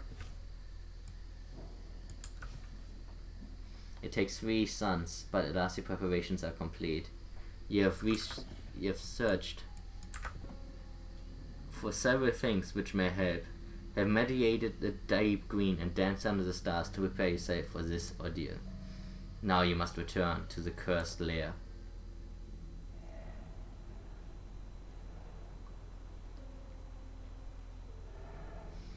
The thing is still there, trying vainly to extract the noble essence of the Woodstriders from their tormented bodies. You use a sacred substance which flows from Earth itself, called Sword, to put a barrier protecting yourself from the toxic spirit. Imbibing certain secret things, you open up your essential eye, which sees what is hidden, and cross over to the shadow of the void, the hidden land. You can now smell and touch the very essence of the Bladefang people, all that they are, or that they have been, or that ever have been, is exposed, naked before you. How will you use the moment? Swim into the sea spirit to find their hidden heart. Sing a true song to put the cursed spirit to rest once and for all. Take all of the dark spirit into yourself, so the essence is protected. This will do terrible things to your body, and is a last resort. find a true hidden heart. This is not truly the Bladefang people. It cannot be its true identity. You pause, stealing yourself, and then you dive into the maelstrom of evil like an ocean. You swim through cold laminations and hot curses. Your spirit undulates, slithering gracefully forward, undaunted. There are vast empty darknesses in which the pain of starving to death, which was the fate of most of the Bladeclaws, is relived again and again. You are forced to experience the death of hope, relive the agony of watching cubs die because there was nothing for them to eat. Instead, you move forward. You relive their confusion as the tailless arrive in their lands and trap them, violating ancient rules of the hunt. At last you come upon the heart of the sea of despair. It is surrounded by a boiling ring of rage which tries to convince you that it's a true center. But you are not fooled, you push through it, though it burns you terribly, and find the still lagoon where the truth rests. At the center you find a mewling cub floating in the darkness. Piteously, almost without hope, it is calling for its creator, mewling weakly for salvation, for aid. This is the truth. The bravest of the good beasts, who feared nothing in life, are afraid of the end. You take the tiny cub and embrace it to yourself, cradling it in your chest feathers and licking it affectionately. Please, you whisper, you're hurting yourself. Go home where you belong, where there is no fear, but only rest. The tiny thing was so desperate for consolation, for affection. It mews to you. It is still afraid. You comfort it, telling it that it is not alone. You are with it, and you will remember. Slowly the cub begins to fade away, and without its heart, the troubled sea is no more. Delusions have been washed away, and the thing begins to flow upwards, and out of its stolen body. With fear no longer holding it down, it can at last go home. When the sun dies that day, the mighty Bladefang people are truly gone, never to return, having at last remembered who they truly were. They were warriors. The unclean ones are gone. Where there was once a thing, a tailless giver lies here, unconscious. Its body and essence are once again its own. But what to do with a no-tail on the edge of the Great Green? Destroy and consume it, or leave it alone and depart?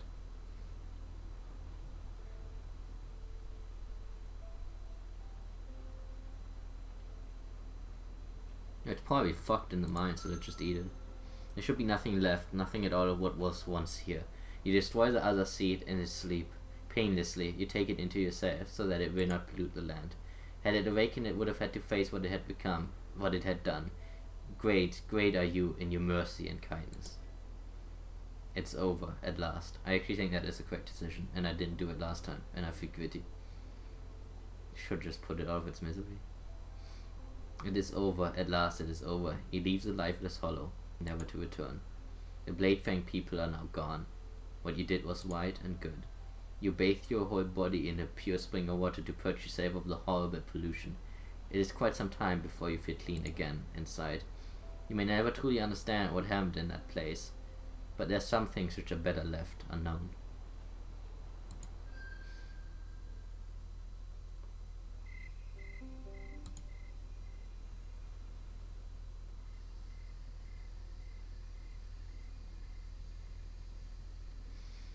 The stain has been removed, but still you dream of fire feasting on the green, of hunting grounds burned away, and the land left desolate. One night, as you are exploring among the wormwood bounties of Spillwood, you sense it. You cannot see it. You hear or smell it, but you know that it's there. You are in the presence of the spirit of the Woodstrider people. It is small and weak, in shadow of far greater beings, and yet it is altogether beautiful. It gently holds the future of the great green in its mouth. Without it, the fire will come, and destruction will be great. It sings to you with a song beyond both words and sledges. What it sings must not be blasphemed by attempting to reproduce it, for it's such a tenderness that it would shatter if it was too forced to stand in any one place for very long. But it is waiting. It must be called by its true nature, its true title, its one name. As a thrall threatened it with destruction, as a warrior commanded to fight, as an equal, as a sovereign, refuse to debase yourself, leave without receiving the aid. As an equal, politely you ask the spirit of the Woodstrider people to help you prevent a tragedy. Both of you are guardians, each in their own way. You're not greater than that, and it's not greater than you. Silently gazes at you, uncountable numbers of its people have given their very flesh so that others may live. It has felt the pain of being torn limb from limb and devoured by creatures such as a drag for thousands upon thousands of turnings. Before you were hatched, great greens for eons have been tended by their people, even by the spirits of the people before they took on these bodies. Never have they asked for any reward. Instead, they have only given more and more flesh, more time, more frozen winters watching over the green. This is not being imparted in sigils, but in a sensation and deep knowledge. You feel the pain of breaking and frozen flesh suffered for more turnings of earth than there are leaves in the great green, or drops of water in the great blue. It remains unmoved, silently it accuses you of not seeing the Woodstrider people for who they truly are. This is where he alluded to before, that you need to swallow your pride. That some things are greater than you are. As a sovereign, humble yourself before and admit that it is greater than you. Surely that was an error. You do not truly mean to debase yourself before a mere fur beast, do you? I do. There is no kin upon the great and giving body of earth who would openly admit that a fur beast, even a whole tribe of them, is superior. That cannot be true. Submitting in such a way to even another drag, no matter how strong, would be a stain upon one's honor and reputation for the rest of one's days. None would do the dance of creation with such a weak kin. Are you truly willing to be called servile and debased, and other terrible names, merely to save some unvoiced trees and lesser beasts from fire, beings who would perish from time's predation, if not to honorable fire? No, I will do not what they ask of me. I will leave and take my dignity with me.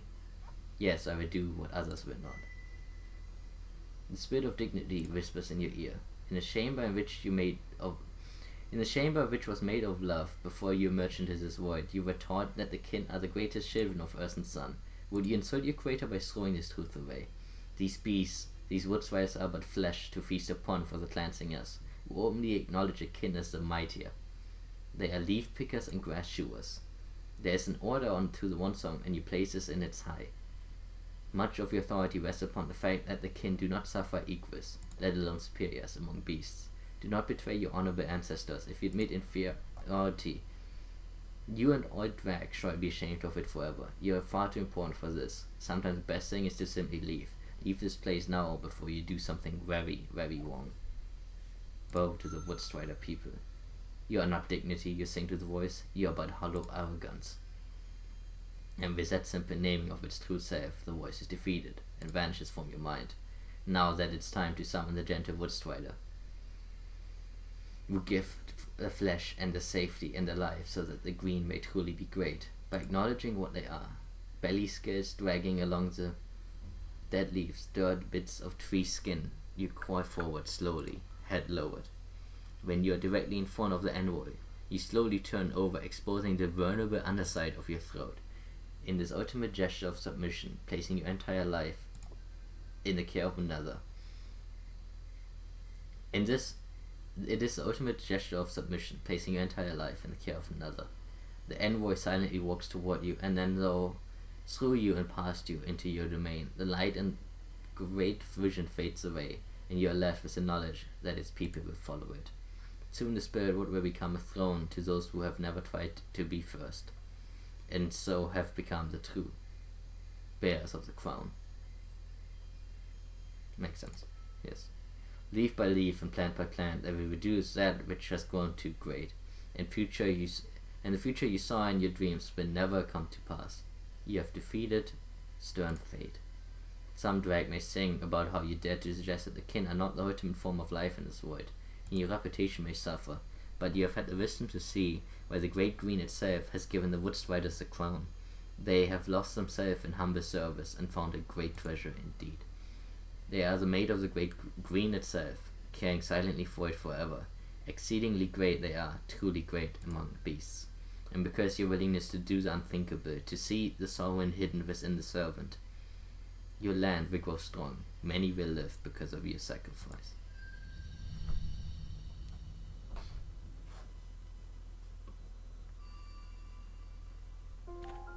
The Empress. One who would be first must be very last, and servants of all.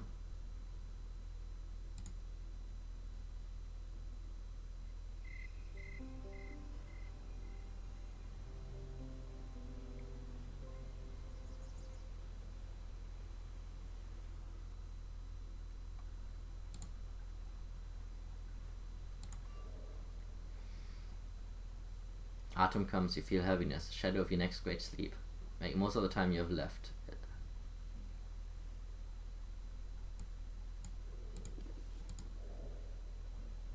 Sadly did not actually level anything up from then.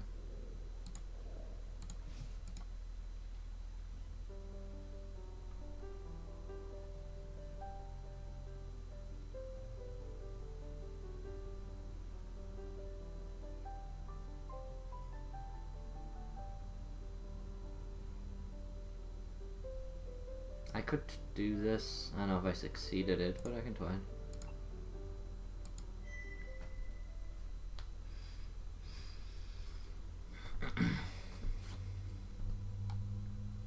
They barely make any sound as they move from plant to plant, touching a leaf here, caressing a flower there with their long-fingered forepaws and small mouths.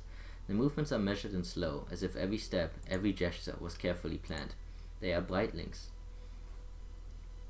With their mostly hairless, untailed bodies and split-like legs, they bear some resemblance to other seed species, such as the no-tails and delvers, but they are altogether different in scent and spirit. A facade of no-tail bursts scent cannot hide a true aroma, which is like blackberries and lightning, holding not the slightest trace of decay, each of the scents exactly alike. As for the inner essence, you cannot see the elemental spirit lines of their true selves at all, but rather the whole bodies seem to glow faintly. They are made entirely of tiny spirit lines, or do they have no true essence at all? Both seem impossible. At the moment, these three engage in touching, smelling, occasionally even tasting every tween plant they come across. They never destroy anything, though occasionally they pick up a fallen leaf or pull up a small herb or flower whole, still with its roots in soil, and place them in a small sphere of melted sand briefly before carefully placing them back where they were. What will you do? Approach, avoid them, hunt them, approach them.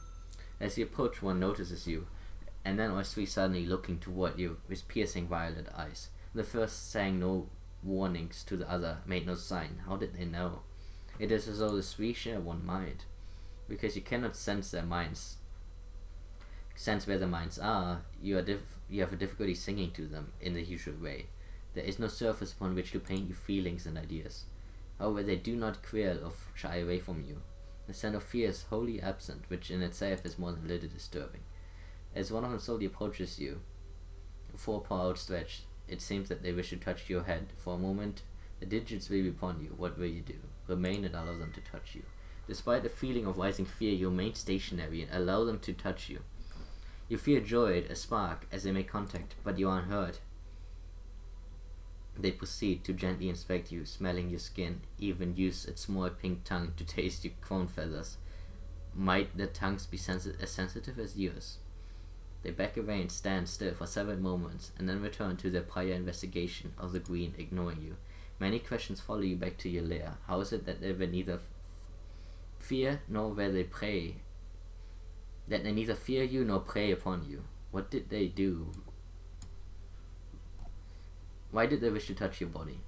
Like the no-tails, the bright links are mysterious, but their total lack of understandable intention makes them even more fearful.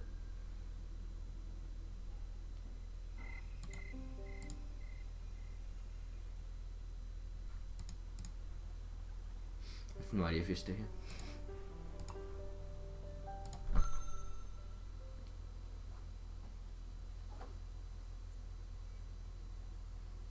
Look at that burn. One moonshine twilight in a deep wood, you come across a bizarre scent trail, like lightning slithering through a bed of herbs. It is a brightling, one of the mysterious beings who outwardly resemble the tailless, and yet have an essence altogether other. Curious, you follow at a distance. The brightling comes to a beautiful grove of trees, and then, much to your surprise, steps directly into the tree and vanishes from both sight and scent, though you still sense its essence within. As you begin to approach, a night's claw, perched on a nearby branch, sinks out. Know of the many lights. Some reveal what is, as the light of the sun. Some reveal truths as the light of wisdom. Some are blinding, tearing away and leaving darkness in their wake. Which of these lights is the light of the bright ones? What will you do? Ask what it knows about the bright ones. Ask about the tree. No, about the people.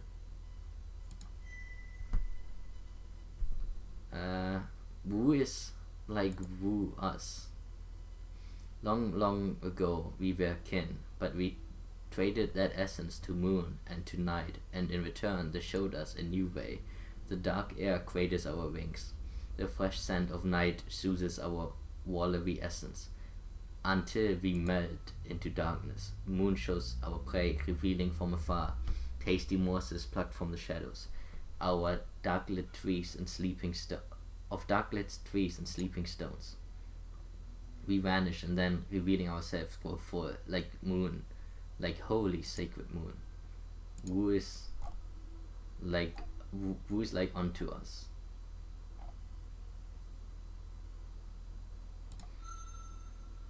What do you know about the Vikings? They are the meddlers, the murderers, the joiners, joining themselves with all things. My people have seen them walk into lakes, rivers, mountains, trees, becoming one with them. We have seen them dance with the tailors, dances of joy, dances of creation, dances of many steps. So do they become one with the no-tails in body and essence for a time, and yet they are not like unto them, or any good beast. We join with others through destruction and creation, but the bright ones never destroy, never create. They never eat, never birth, no hatchling of the kind exist. A mystery beyond the knowledge of earth and sun. Such a dissonant harmony, such masterful receivers. But a few turnings ago this was a lonely hill, shining grass white, naked on moon-shone nights. Shining grass white, naked on moonshone nights. Then suddenly these trees appeared, and with them the bright ones. The bright ones move, but are they truly beasts? These trees reach for the sun, but are they truly trees? Such delicious mysteries. Examining the tree. They certainly look like trees, and they smell like trees, and they feel like trees, and they even taste like trees. But they do not sound like trees. They do not rustle and creak when the wind blows. The bumpy armor does not chip nor peel away when tested with your claws and teeth. Breathe flame onto the tree. You focus your inner fire in a brief and forceful breath. You must be careful not to scorch, not to set flame, lest a white fire begins. And curiously, a part of the burnt tree's armor falls away, revealing something. What? It reminds you of slightly of sigils, but what will you do? Walk away. Another the left scale, another the middle one. Another the left scale.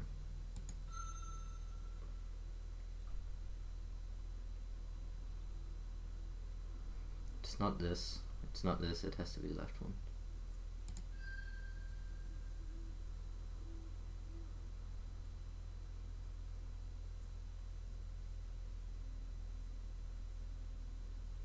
I mean, you're the master of programming. What is this answer?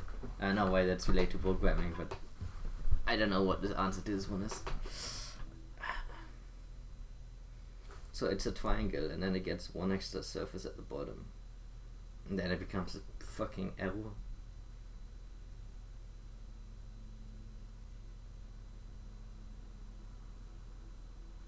It has 3. 1, 2, 3, 4. Computer ghosts, yeah. Is it the number of sides? This has 4 sides, and this has 3 sides, and this has 2, 4, 6 sides. And this would have 5 sides, right? 1, 2, 3, 4. 1, 2, 3, 4, 5, 6, 7. 1, 2, 3, 4, 5. 5. So it has to be the white scale. That's the white scale 2.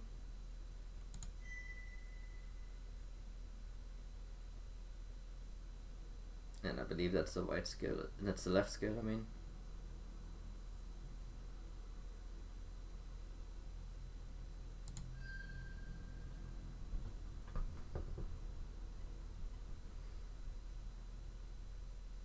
That should be the left scale because that goes through the center.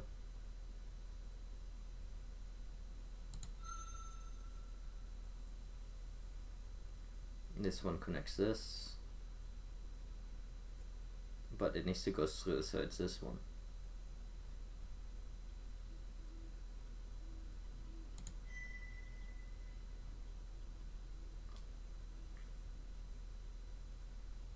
It's this one, because the other ones all have weird things.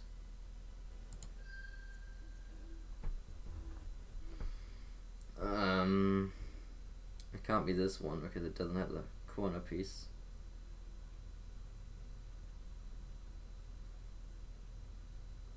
This has a corner piece and that corner piece. Could be then. This doesn't have this corner piece. So the Meduska. The strange markings fade away from the tree's torso, and at first it seems as though nothing happened. Then you hear a soft but definite thud just behind you. You turn around, brushing something with your tail. It's a fruit of some kind. Must have been growing from this strange tree. You see no other like it. It certainly is beautiful, beyond beautiful. This is a treasure. Its skin is tough, a shinestone, imperishable, and it gleams and glistens in the moon's light. It fits comfortably in your mouth like carrying an egg, and you make your way back to your lair with it. A warm, pleasant feeling pervades you. It looks fetching besides all of the treasure, but was it really on the tree the whole time? And if not, then... Silverfoot, the strange tree of the Bright Lynx Grove, dropped this when they answered all of the strange graphical queries. It's impossible to peel away this shiny wind, but it's slightly warm to the touch, and it's seeing it makes you feel oddly peaceful and content.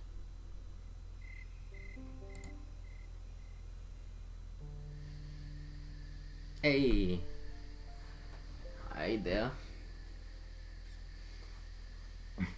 Moon's light is spilling into your west area, and your thoughts are just beginning to flow into the dreaming when suddenly you realize that you are not alone.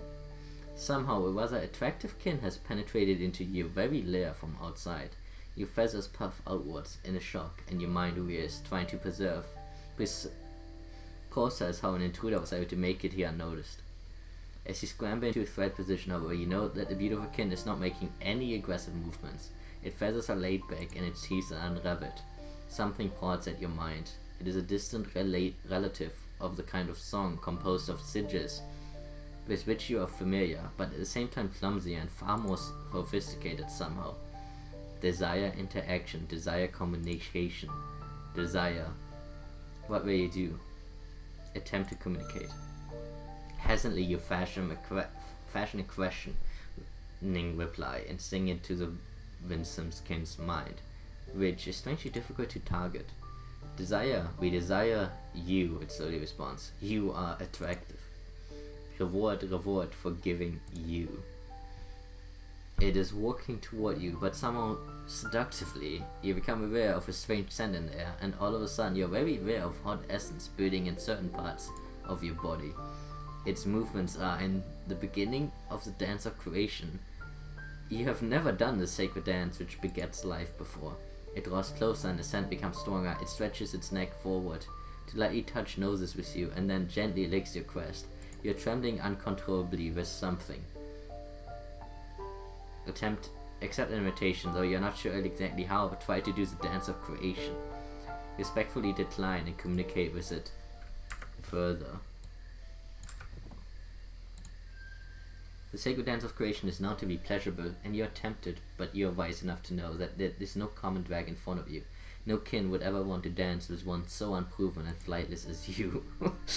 Maintaining a short distance between the two of you, you insistently inquire as to its true identity and intentions. It pauses before responding. We are made to become one with you. Desire to know, understand within. We have gathered treasure, much shine-filled treasure. We give it if you will join your body to ours. Much pleasure, much gain. Our scent, our form, is it displeasing? Do you not wish to lay your skin against ours? Yes, oh yes, you do wish to. You were meant to become one with this beautiful kin. How perfect your offspring will be.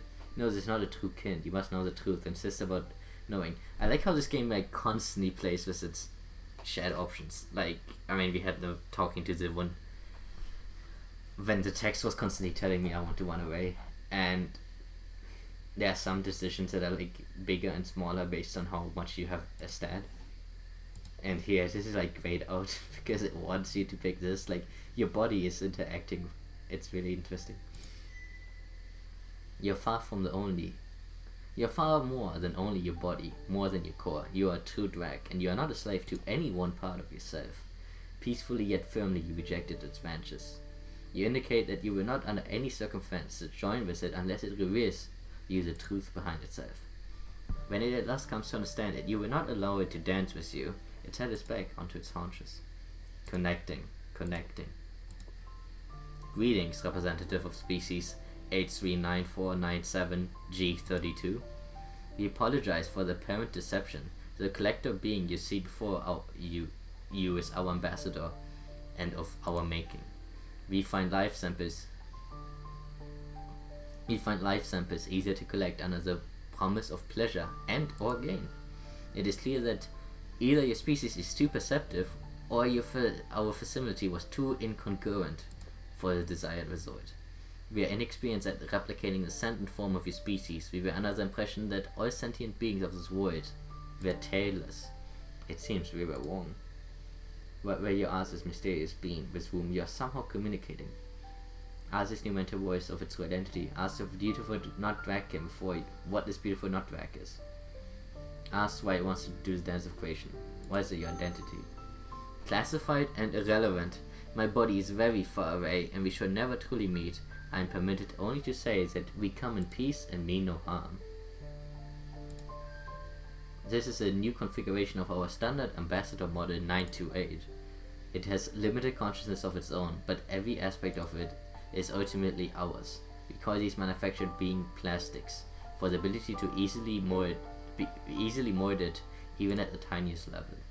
They represent our interests and extract materials and information through peaceful means.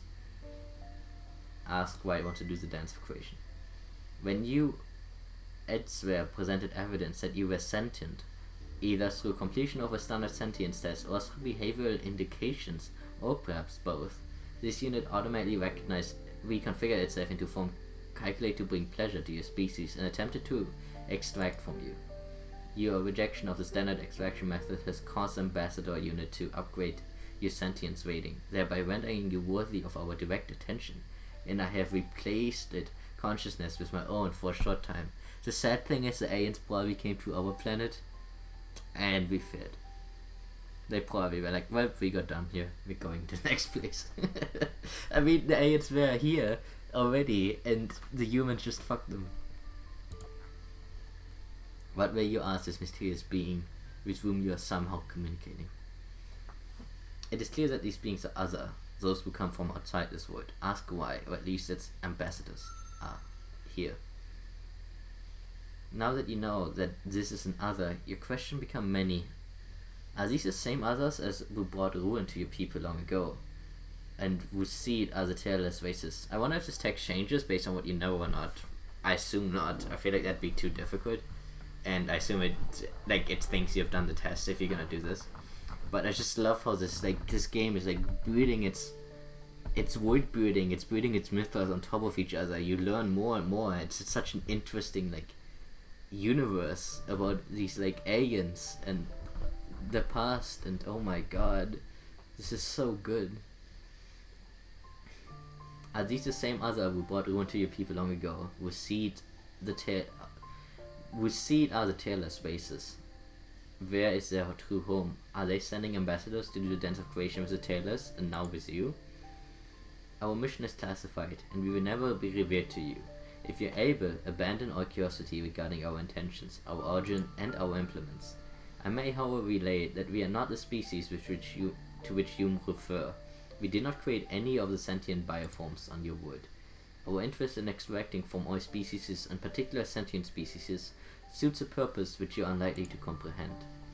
This open and direct line of communication serves two purposes. The first is to assure you that we are not hostile. We strongly encourage you and your species not to obstruct our expedition in any way. The second is to once again request, without deception or sensory compulsion, that you submit to the ambassador to allow it to extract a sample from you. The process will be pleasurable and almost certainly will not harm you or any species in any way. We offer wealth, as your kind seems to define it. In exchange, we also access to a large database of knowledge about native life forms of your void, which we are willing to share. If either of these would be acceptable payment, please indicate so. If not, Ambassador will be recalled and you will not be encountered again. Your species will remain on the watch list of uncatalogued sentient races. Communication will be terminated and control restored to the Ambassador in 3, 2, 1. The beautiful visitor shudders in what looks like pain briefly and then relaxes, focusing on you in an air of expectation. May you allow it to extract a small sample of yourself for wealth or perhaps for knowledge, or will you reject it, gaining and losing nothing?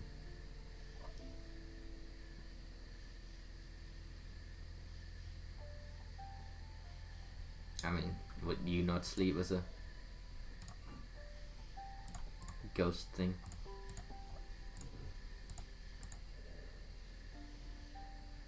I don't know how much money you get from it, that's the thing. I don't know how much money I need. I have 64. Let's just do knowledge.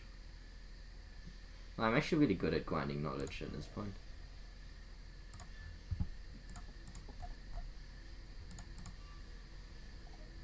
I'm gonna get money for it. I mean, like, how often do you get paid for fucking the hole? I don't make essence for a vibe. The bright visitor approaches you and reaches around to the back of your neck with its mouth. You feel a slight tingle, like tiny weaver or honey buzzes walking across your neck. A delicious warmth spreads through you, and then you are lying on the ground. Open your eyes slowly. It's this morning and the visitor is gone. Where it once was lies a generous pile of giant stone nuggets of various kinds. Your trove has grown considerably by the sun. You shake your head, struggling to remember what happened in the night, but you are left only with vague impressions. Still, you seem to be fine, having paid no apparent price for your newfound wealth. You yawn, stretch, and begin your day, feeling excellent.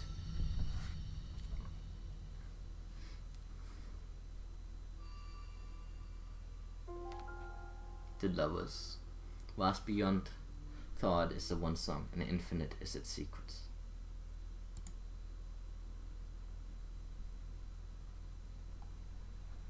So, do I have a massive trove now?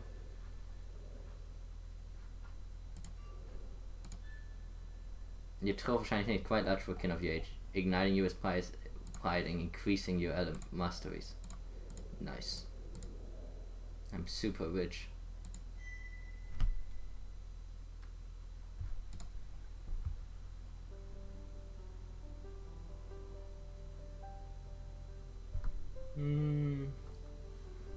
I guess I do this one.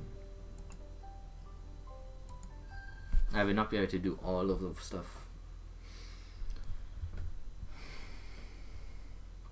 Today's traverse through the green brings you to a scene of suspended chaos. I don't feed you. I know, you can't even fucking get to enjoy the sex. What is this?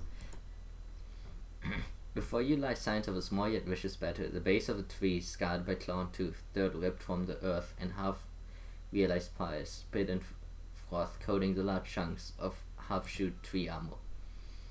Though you searched for tufts of fur, feathers, and the scent of spit essence, there are no signs of any injury. If you look at the scene as a whole, you can almost see how the battle unfolded. Each advanced in defense as they fought out onward onto the wood, leaving a trail of oddly clean destruction behind them. You may follow the battle further to its source, or leave the creature to the combat and do something else.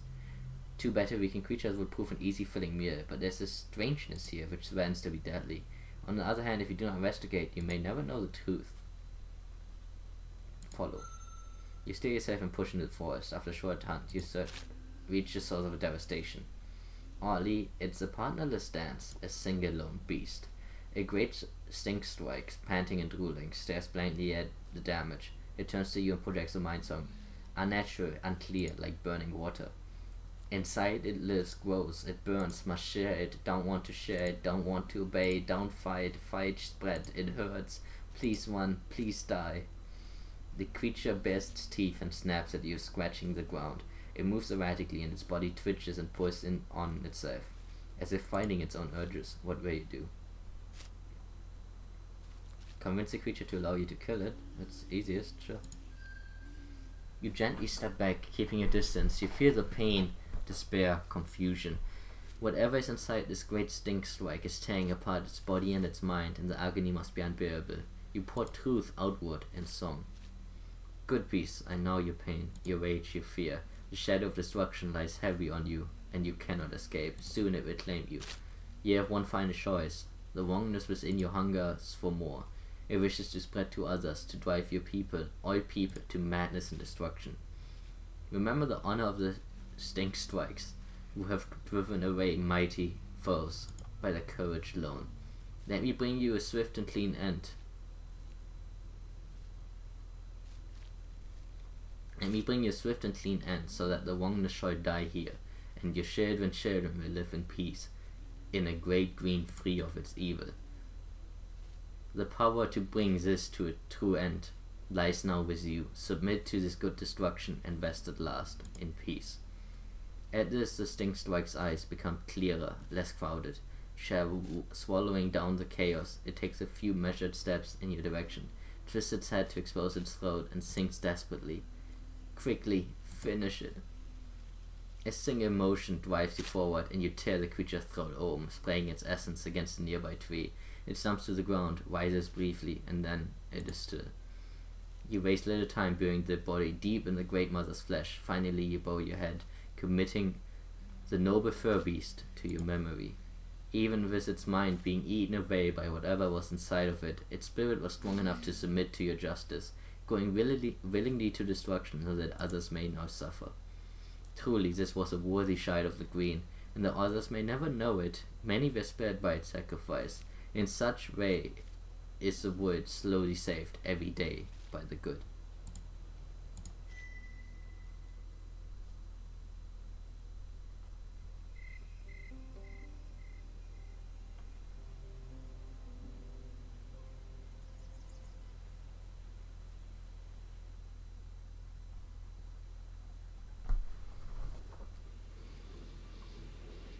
You know, I've set control to this pain and suffer only half the usual penalties for injury, which is very good to have.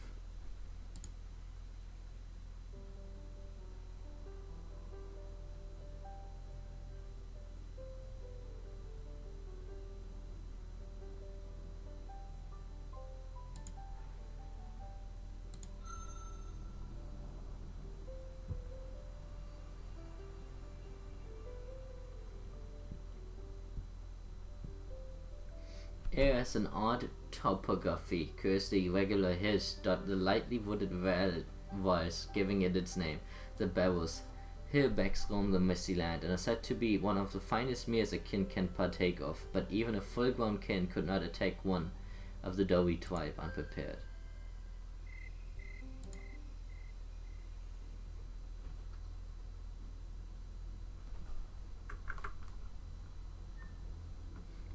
Sun has died and moon does not exist. This night, earth is utterly unlit. Hours before sun's rebirth, you awaken from a terrible nightmare. Something was peeling apart your mind, eating its insides like the sweet viscera of a prey animal. The leftover fear from the dream is heightened by a disturbing realization. It is utterly quiet. No tiny beings are calling. No other green leapers singing in the nearby marshes. No night feather beast chant, and not even the wind murmurs. Carefully investigate. I'm glad my stats are so buffed. Jesus Christ, they are so overpowered. You're just about to give up and return to your lair when you see a subtle wrongness out of the corner of your eye. The shadow of one of the trees there is somehow incorrect. Something is lurking there, mottling the deep shadow. Hi there. You leap at it, and you see a pair of baleful rose-colored eyes briefly before it retreats from your attack, blending into the darkness again. A quiet, sickly song scrapes across your mind. I am the creeping end of your dreams. I am the hiss that slides through the darkness, erasing light and safety. I'm the murmuring destroyer slaying softly, softly. You decide to call this being Whisper. I cannot be seen, nor smelled. My flesh is air, my bones are water. This land is already mine. Please do not flee. I enjoy holding the minds of others in my mouth, crushing them to salty grey slime, tasting the panic, the confusion. I savor the fear of my prey and the despair of the moment they realize that they will perish without even seeing the destroyer. Please do not flee, stay and become one with the quiet horror. Its surges are like a tiny being calling aggressively, buzzing inside of your mind. It will not go away. It hurt just enough. Just enough. Ask what it wants. Use your camouflage ability to disappear. Try to withstand the mental attacks. And find Whisper with nothing but your own senses. Your enemy has a distinct advantage here. Prepare to hurt, perhaps badly in his process. Give up your territory and escape. I can camouflage too. Whisper is not the only one who knows how to blend into the surrounding and become invisible to the eye. Using the water within, you take on the color of the darkened green. It soon becomes clear that you have succeeded, as its mind assault does not continue. Still, Whisper does not seem inclined to give up the fight. No matter, you cannot be seen, but you can be smelled and heard, and tasted. By the power of the Shinestone artifact which I bear, I've erased my scent, and cannot even be heard as I move. I will find you, and end you. The enemy has a disadvantage. Flee away, this will end your story. There are two hidden options. If you had mastered the water power of Outer Scent, the water power of Intuition. Use your senses to find Whisper. You may not be able to sense precisely where Whisper is, but its camouflage is not perfect and you know the area well. It manages to find you and blast your mind with screaming pain several times. But eventually you find it and force it into a dance of destruction.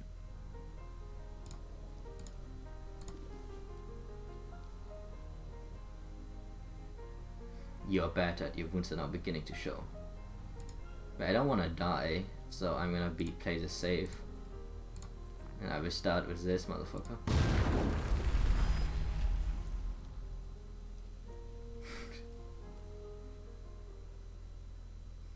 Fucking throw a bomb at its face. The Shinestone ring around Whisper's neck shatters and the kin lets out a shrieking roar. Enough!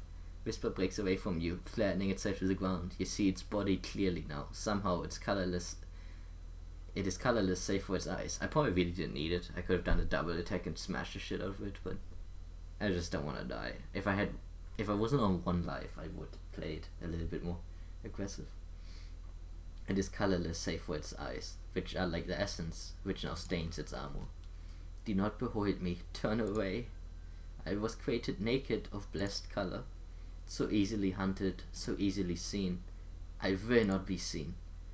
Striking you with a final mind lash, then Vader flees away. It is over. A plume of the defeated kin remains on the ground.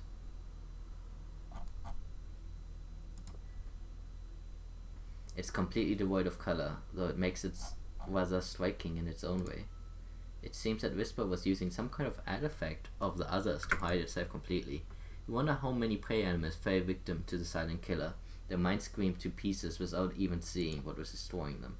Still, while its ability to hide may not have truly been its own, Whisper's mental power was natural. It's unusual that one so young would be able to master the masteries of air so well at such a young age. It did not behave according to tradition, issuing a proper challenge and revealing itself as a drag should. But there are only two great laws, and one lesser, and it did not violate any of those. Such behavior, paired with the unusual form, will make it difficult for it to find a partner to create with. However, having a choice territory such as yours would have been its only real chance. Now that it has been stripped of the artifacts, its survival is unlikely. Violating tradition can be a powerful tactic, but all things come at a price. I like how fucking stone cold this game can be. It's kill or be killed.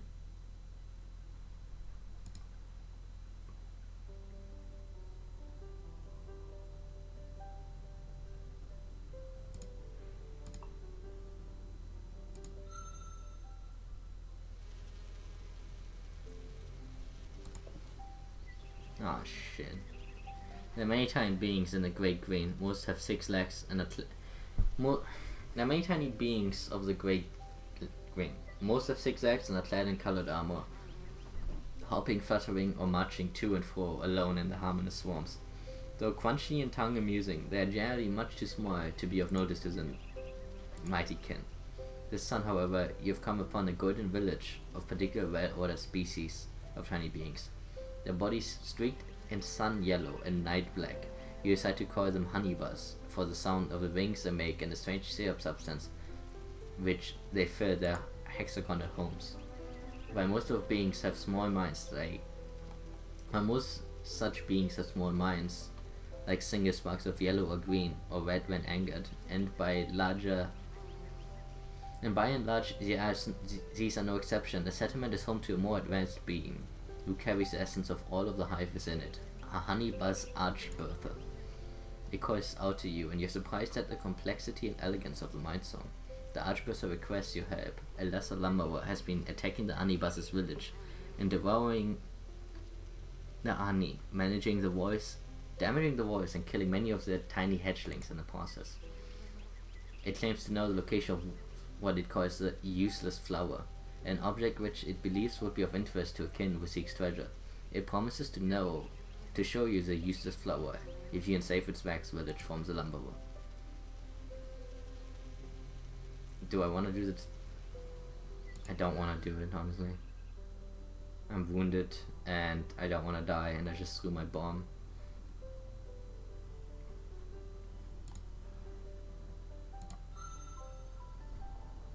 I am super overstated, but combat is still my weakest part. You have reached the edge of the Great Blue, set to call around the world, home to many of the Sapphire clan of the kin. Hunting in the depths there is unwise, but many good beasts of the land find the fresh breezes and broad meadows here pleasant, and may be hunted by an ambitious young kin.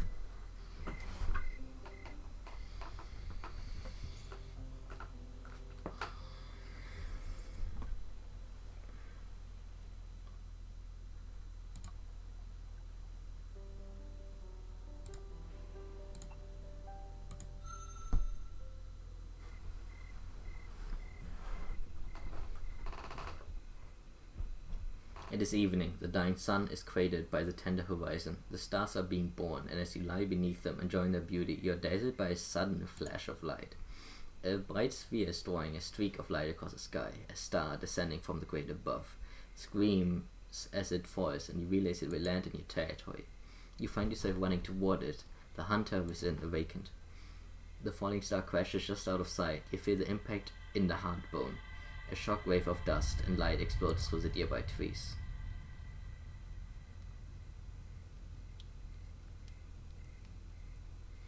As reality settles from the fall and you emerge from the green, you see before you a crater in the earth, a hole many body lengths wide. In the center of it, there was a star lies nestled and smoking, an offspring of the beyond. The smell is like no fire of the wood. Cautiously, tongue flicking outward, you venture down into the center of the pit, one paw at a time. Upon reaching the star, you look more closely at its surface.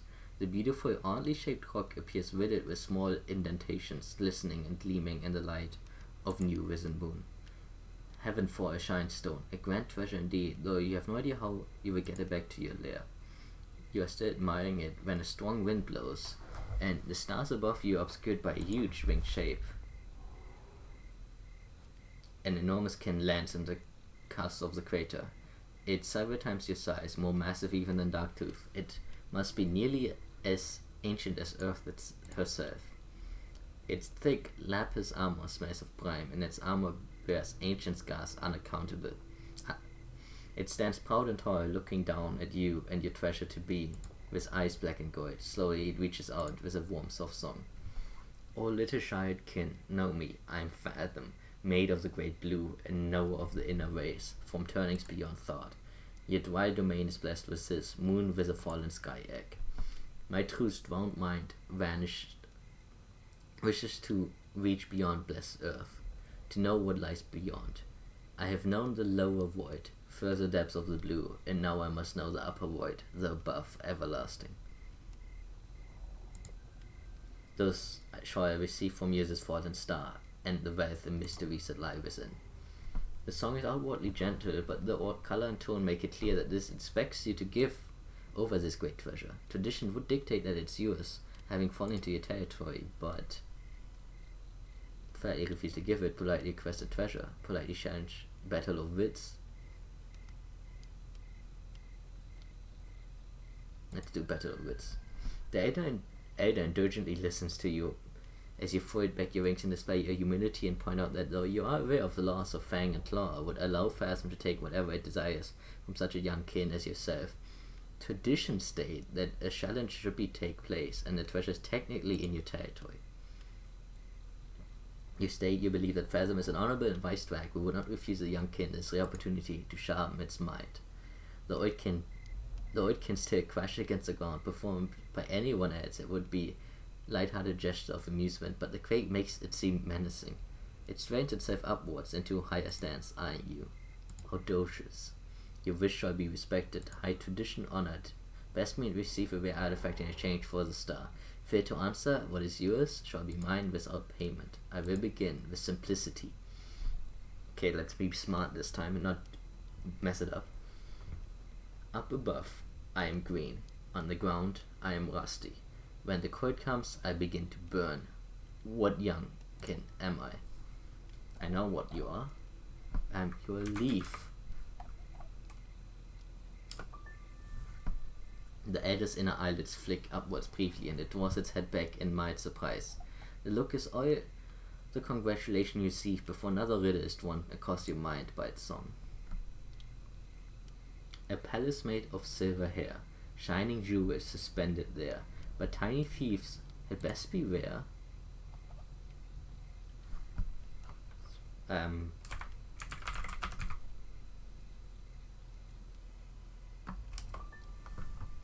Phasm flaps its mighty wings once, indicating excitement. You hope it can also be indicating impatience or frustration. Tradition limits riddle contest to 3 or fewer, so this next one should be the last. I'm born of water and wind, only myself, when with my kind. I'm born of water and wind, only myself when with my kind. Though I may feel soft beneath your paws, in truth I am hard as I ever was. What am I?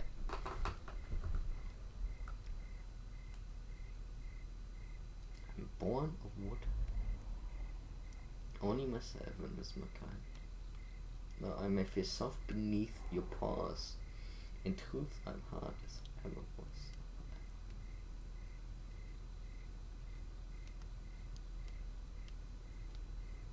When I feel so.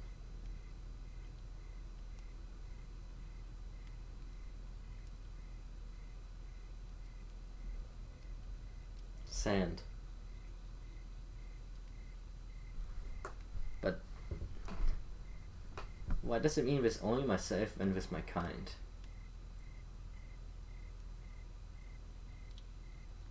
It's sand, right? I mean, sand gets worn down by water, I guess? I don't know. Sand would be the soft part and still hard. Individual grains are hard.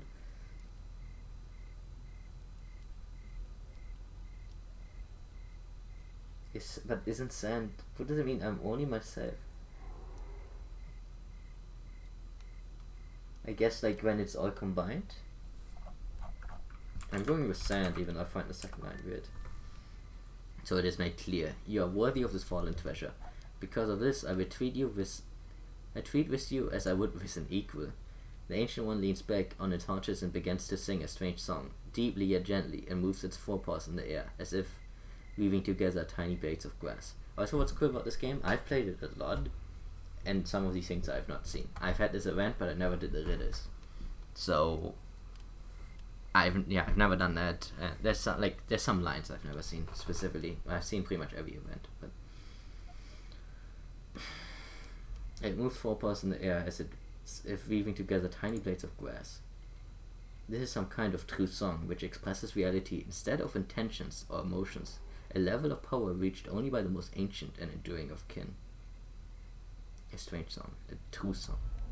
Suddenly Fathom is holding something in his forepaws, the strange chambered body of some kind of waterbound creature. By turnings beyond turnings, I have entered into the soil of water, and water has entered into my soul, and we are deeply one. Behold, this is a token of my affection to water, my eternal true mate. The one who listens with open mind shall hear my love song laying bare. Water essence, truths unimaginable shall flow, shall gather together and become a sea of wisdom. It's a shell, isn't it? As you are not at all sure what you would do with a fallen star, this artifact which will allow you to perfect your relationship with water is far greater prize to a young, landbound kin. As you accept it, the Elder reaches out to the star with its jaw, extends its wings and lifts it upward. It swoops right around the crater before turning southwards toward its lair deep within the great blue. By the grace of the Elder Phasm and your own intelligence, you have won a rare treasure. You softly sing victory songs to yourself as you make your way home with a new great artifact. Living Labyrinths. This was constructed by a beast of deep darkness within the great blue to serve as its living lair. One from the great Elder Phasm in a riddle contest. It's a precious treasure indeed.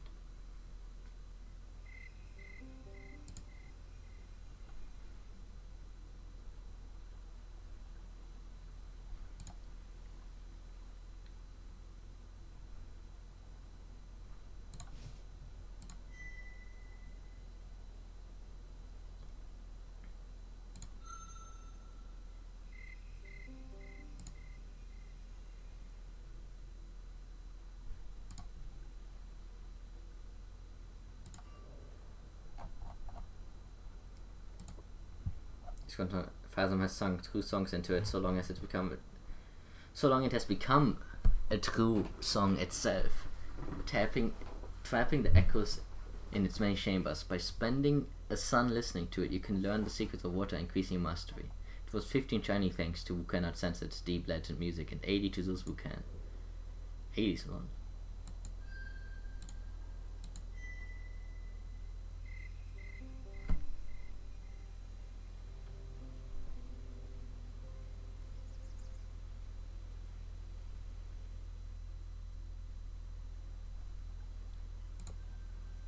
Hang on, if you do not signs.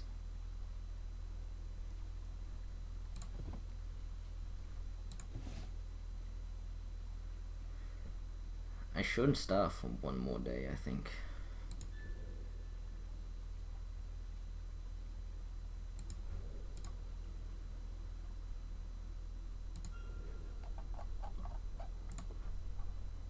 Even after fully investigating it, you still have no idea what it is, so you are now fairly sure it's not a real fruit. It does, however, seem to be singing in a very soothing melody beyond here. It was perhaps shiny. Perhaps an Elder might know more about it.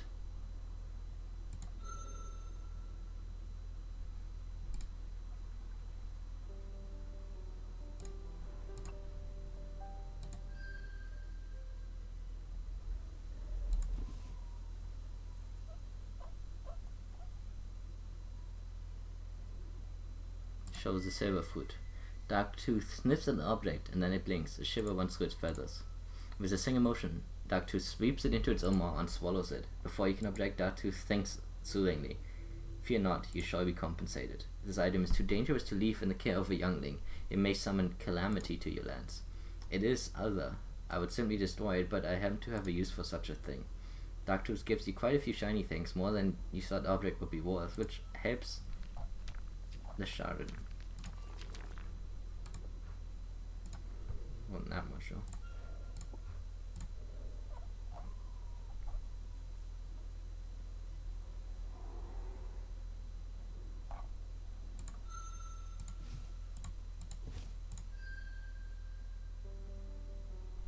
Should I hunt? I don't want to starve. It would be dumb to die from starvation on the last night.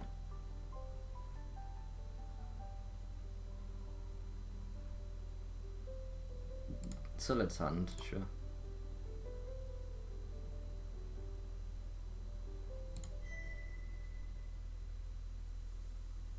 Planesrunner, let's eat horses.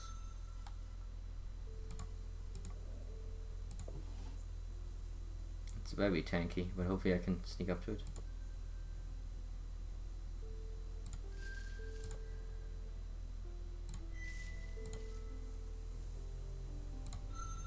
One, 2, 3, 4.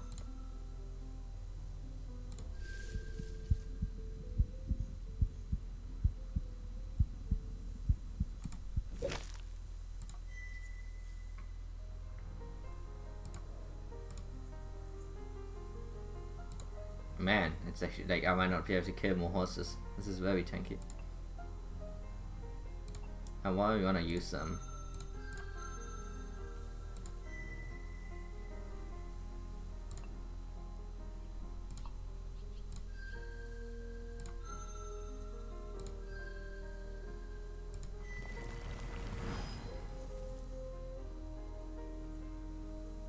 You did light damage, you did light damage. Okay, so that's how it works. Okay, okay.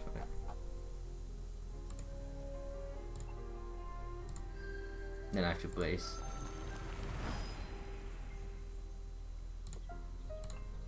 Twice.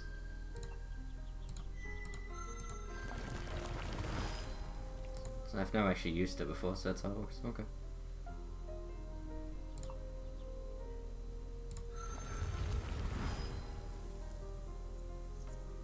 God, these horses are tough. Oh, that was lucky. I don't think I want to fight any more horses. They're too tough. Such a feast, you feel deeply sated and you meditate on noble beast's essence. You feel inspired to run free, feeling the wind in your feathers and sweeping over your armor. Jesus, that's a lot of food. I think I'm literally just gonna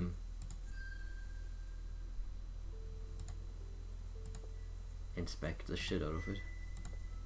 I'm gonna study these horses real hard.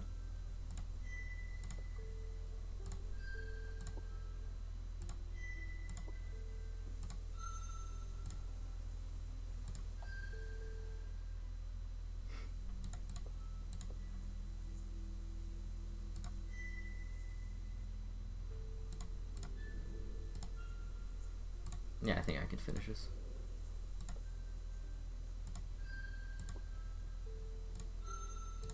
I'm studying horses in the game.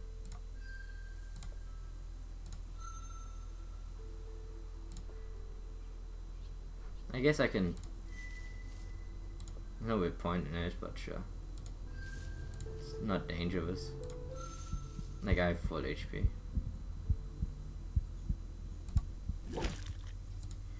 Begin the dance of destruction.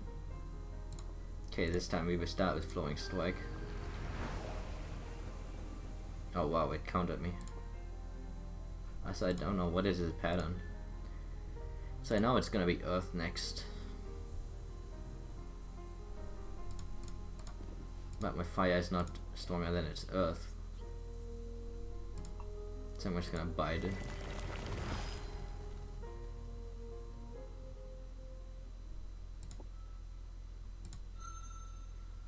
Damn, those horses are feeding. The Great Mother spreads her mane before us, the grasses and grains, fruits of the land. We flow unhindered through the endless amber ocean. The beat of our stone feet as we run through the meadows, the streaming of our long hair in the sun-blessed wind. We offer these to sun and earth as we run from what we were to what we will become, from being to beyond being. We shall be the wind. We are the free people of the plains. This is our way, the good way of the plainsrunner.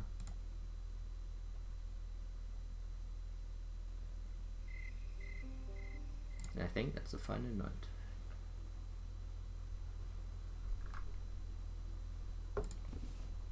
Sun is weakening, dying, early with each rebirth. Long nights and cold breezes slowly steal away the depths, deep greens of the spiritwood and leave fragile riots of yellow and orange crusted with crystal frost in the morning. Many of the feather beasts are gathering together, readying themselves physically and spiritually for a warmward journey. Lumberers scorch themselves, preparing for their great sleep. And you, too, fear your past growing heavily. When did it last save? Less than a minute ago. I will do this, I guess. I will go into the next chapter and then I will. It is time. Guided by instinct, you spend several suns expanding the inner rest chamber of your lair. It will need not to fit not only you and your treasure, but your body will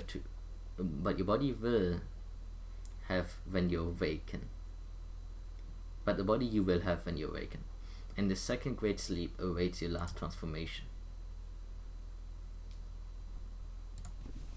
By the time you have finished the bedchamber, the sky crystals are just beginning to fall and cover the land. This land, your land. When you last laid yourself down for a great sleep, you were just a copper-skinned hatchling. You were ignorant of so many things. Now the spirit wood is truly yours. Its streams run in your veins, and you feel the trees on the distant hills as though you were your own feathers. Invaders came, putting your mind and body to test, and you found the strength to triumph over the enemies. Few would now dare to challenge your authority. Before you were merely infatuated with the heart of the great green. Now you have come truly to love it, to feel its fortunes as yours. You wish prosperity and endurance upon it as you cover your last chamber and await your final rebirth. First light, and then time abandons you, and the dream begins. The dreams begin.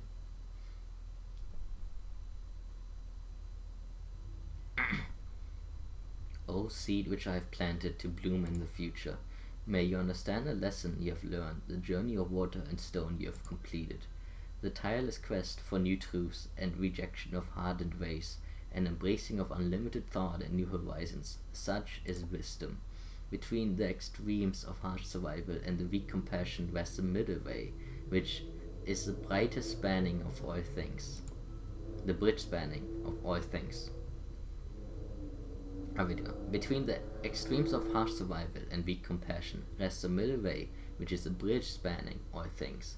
Sleep now and awaken as a worthy creator and destroyer both. Hold to the golden center and choose your path with wisdom. For a grand reckoning approaches, and the future of our people hangs in the balance.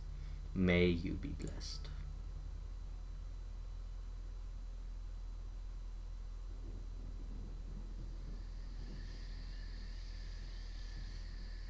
O my fang who sleeps within myself, guardian of my own heart, blade of my essence, you have brought my soulmates, the Woodsriders people, back to me.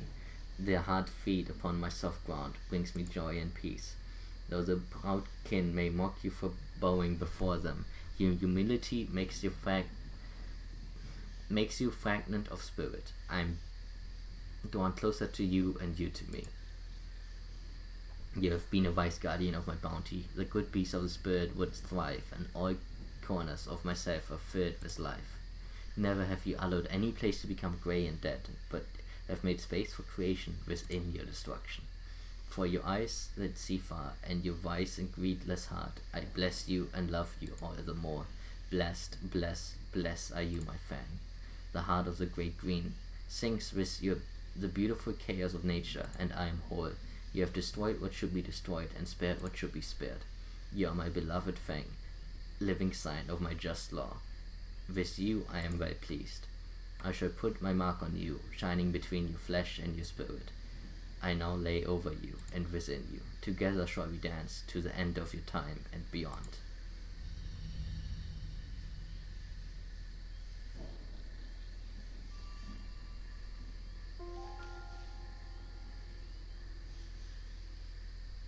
The difference between those who rule their appetite and those who are ruled by their appetite is very great.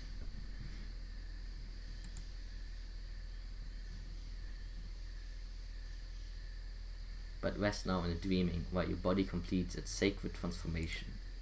Awaken, when you awaken, do not forget me. See me in every beast, every leaf, smell me in the breeze, taste me on your prey. To the uttermost end, I am life. I am the great green.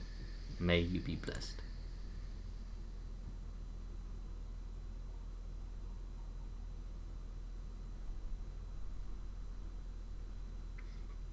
Like, so there's some really interesting stuff like this.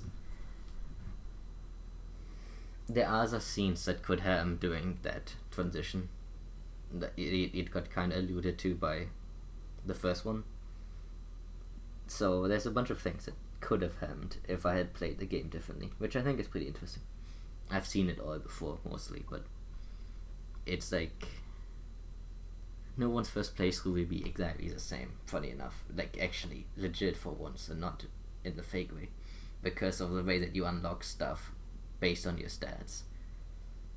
But either way, like a sticky mire borrowing your burying your mind in a grasping yet breathable darkness, like a boulder grey and thought hollow, unsoiled and yet undeniable, like a dream of nothing at all. If you had to, perhaps you could try to convey the feeling of this great sleep to another in such a way. It is being sucked down and built up simultaneously, squeezed comfortably between layers of is and is not. There's absolutely no way to know how many suns or moons or turnings have passed. Time itself is resting, curled, under and around you. When the molasses recedes, leaving you real and physical once more, the power of the rhythm beating in your breast is a slow surprise. Was it there before?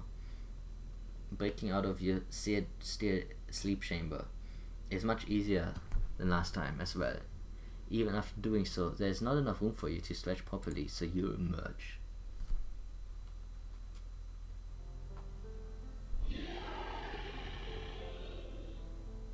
I am so blue, so blue. 7, 4, 5, 7. I am very blue and very white. There's no need to consult your reflection this time. You feel it deep in your core. You are now complete. Your body has gone through its final transformation, leaving you a living glory. No drag on earth would call you hatchling now, though many hands and many trials you have at last become an adult. At long last your body is a fitting temple for your kin essence. The cool air caresses your new body tenderly, so tenderly you feel the root of every one of your hundreds of feathers quivering in the stiff breeze. It makes you shiver with delight. Come, it seems to sing, I find you worthy, become one with me. Embrace the wind, embrace the wind, embrace the wind.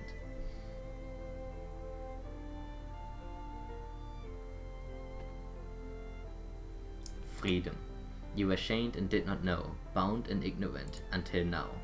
Broad-breast earth is spreading wide far below, sun alone reigns above. You feel their joining, and you are their joining. You want to sing of pure joy, have to sing, but the terrible, fierce fulfillment is too much, and the sound, and catches a sound in your throat. There's too much deep pleasure for you to even make a sound. All you can do is keep on moving, keep sliding between earth and sun, with a velocity unknown. You feel the eyes of many good beasts far below, as they look up in wonder at the vast form sailing the great above. Even the feather beasts must envy you, soaring at the height the tiny limbs could never achieve. The thin, cold air here is the highest bows, only to your broad, strong wings.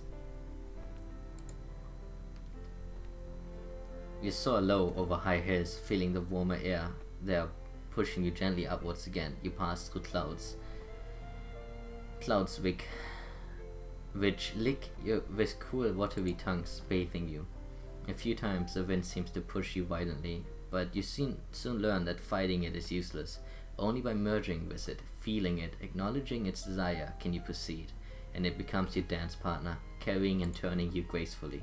By the time you're near the great blue, you have calmed down enough to sing, and you open the jaws and roar with beauty. Behold me, Mother Earth, behold me, Father Sun. I am at last worthy. Here I dance in the night high lair. I am Dragkin. Feel the cool of my skin, feel the heat of my breath.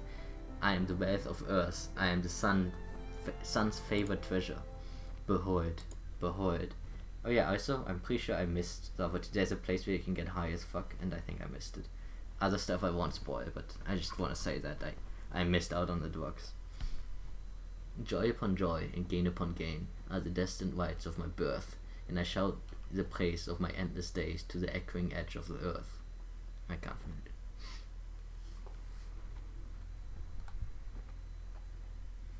Your songs and dances of joy are soon interrupted, however. A great shadow approaches you, reeling in from above.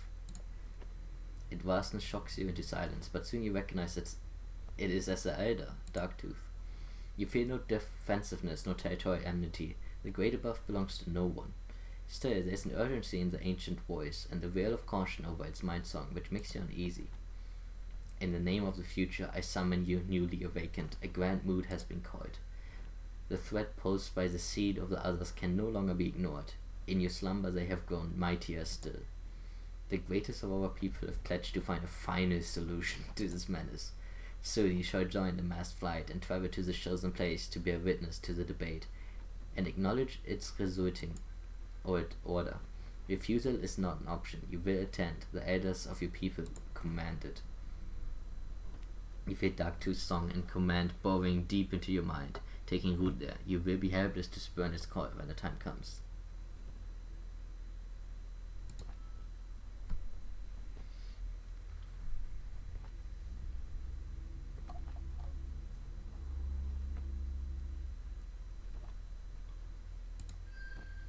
The Grand Mood. So what was the Rufy thing in response to? What did I say? The Grand Mood is a gathering of all adult kin. It's called when a matter has arisen requiring a unification of all our people towards a greater purpose. Only twice before has it been called. First when the great Empress ascended and declared sovereignty of all things, and again after the Skyfall, when true war was declared upon the others, who called the meeting. A lesser mood was called by the mighty many times burned, survivor of atrocities among the elders, but resolution could not be found.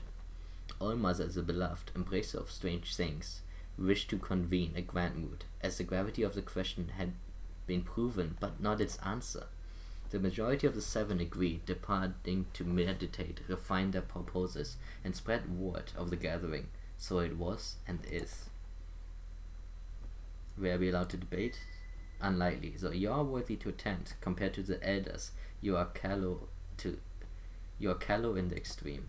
Unless you are called upon to sing by an elder, or to roar in favor of or against the proposal put to the majority, you shall stand silent and only a witness. Still, this is a matter of such import that even the witness shall be an experience which you shall recall to the end of your days, and its resolution shall become law for all drag. I did get it. Yeah, I did that one. It's just, you can find a place where you get fucking, like, high. It's pretty funny, because you can keep doing it, and at first it gives you buffs, but then, like, the first time it gives you buffs because it's an experience, and but then after, it starts giving you debuff if you do it too much. And it's possible that you, Keeper of the Heart of the Great Green, may be called upon to sing. A shallow possible, but possibly another. And it's possibility that you, Keeper of the Great Heart of the Great Green, may be called upon to sing. A shallow possibility, but a possibility nonetheless. Are the Tailors truly such a threat? Yes. I leave you presence. Darktooth sickness acceptance by turning its huge body slightly and wheeling away from you, leaving you to return home carrying a new burden. What are the notaires? That the danger is such that the solitary kin must put aside their own way to join together and face them. What gives them such power, and what solution could there be? What are the elders planning? The unchanging wind suddenly seems colder, and your earlier bliss is fading. You sense that a turning point in the high story of your people is drawing near. Now that you are an adult, you too must learn all you can about the Tailors and their ways, and turn your mind to a solution, as elders have done, if you are to be worthy to affect the great moment which looms ahead.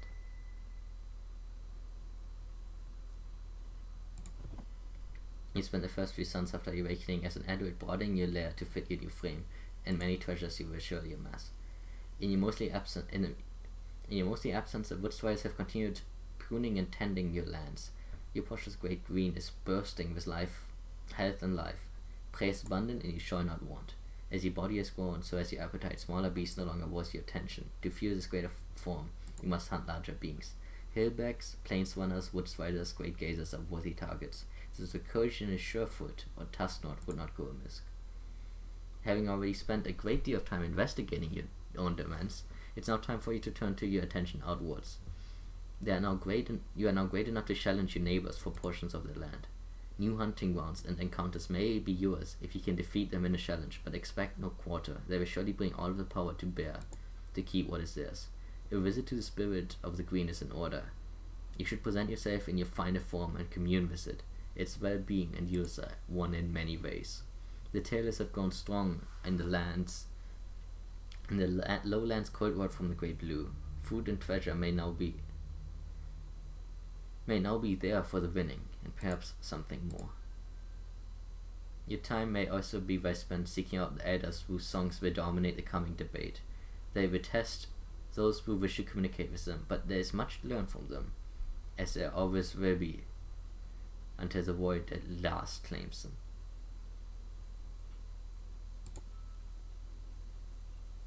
This time, the last time of freedom, is now yours. Take control of your life and live. The grand mood awaits. I know, the dragons are fucking hypocrites, but hey, who is not a hypocrite? Yeah, but you control your body, you can alter your own scent. This doubles the time it takes before prey senses you. So now I can do even more observing. Hypnotize your enemy, forcing him to choose a certain element of battle.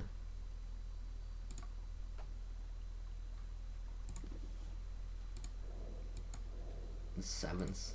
That's crazy. I was considering how bad my start was, in the sense, like, my stats are really fucking high, is what I'm saying. I was just saying that getting 9 in all, that 9 is I think max, and getting 9 in all elements took me like a long time and multiple playthroughs before, and I won't be able to reach 9, but I reached pretty high.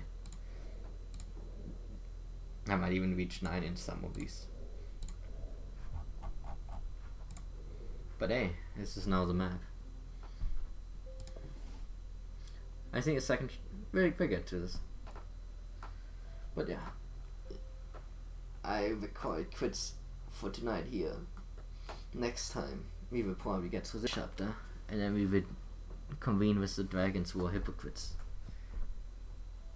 The dragon quits. Now that you've last mastered music of air, you can tread the sky path. You can travel great distances. Exploration on foot is no longer necessary, but you must learn a new location before you can visit them. Now that you have grown, you may need more hunting ground. Challenge your neighbors to discover them, and other adventures besides. Do not forget the Grand Mood looms. Visit the end of this final chapter of the story of your youth.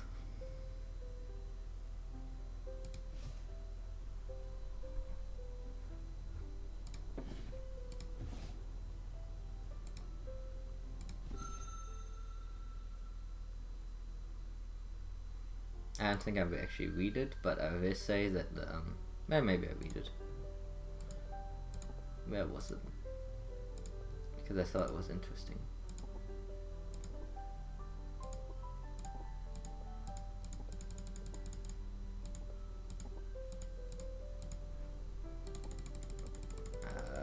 Did I miss it?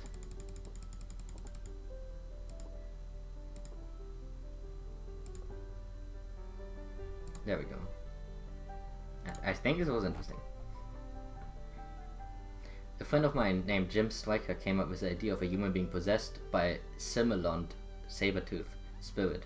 I love the idea, and I designed it both as an opportunity to explore the darker themes of rage and hate, and to explore the extinction process spiritually.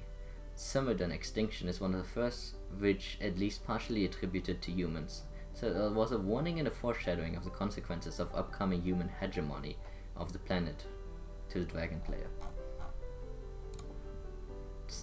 I think it was actually pretty obvious if you were, like, the text did make it, it was a bit convoluted how they expressed it, but I did get it this time playing through it. That's what it was talking about, but in case it wasn't obvious, there's the explanation. I guess this is what happens when a species goes extinct and does not want to let go of reality. But I will end the stream here. We'll get back to it probably tomorrow if I can. Thank you for watching.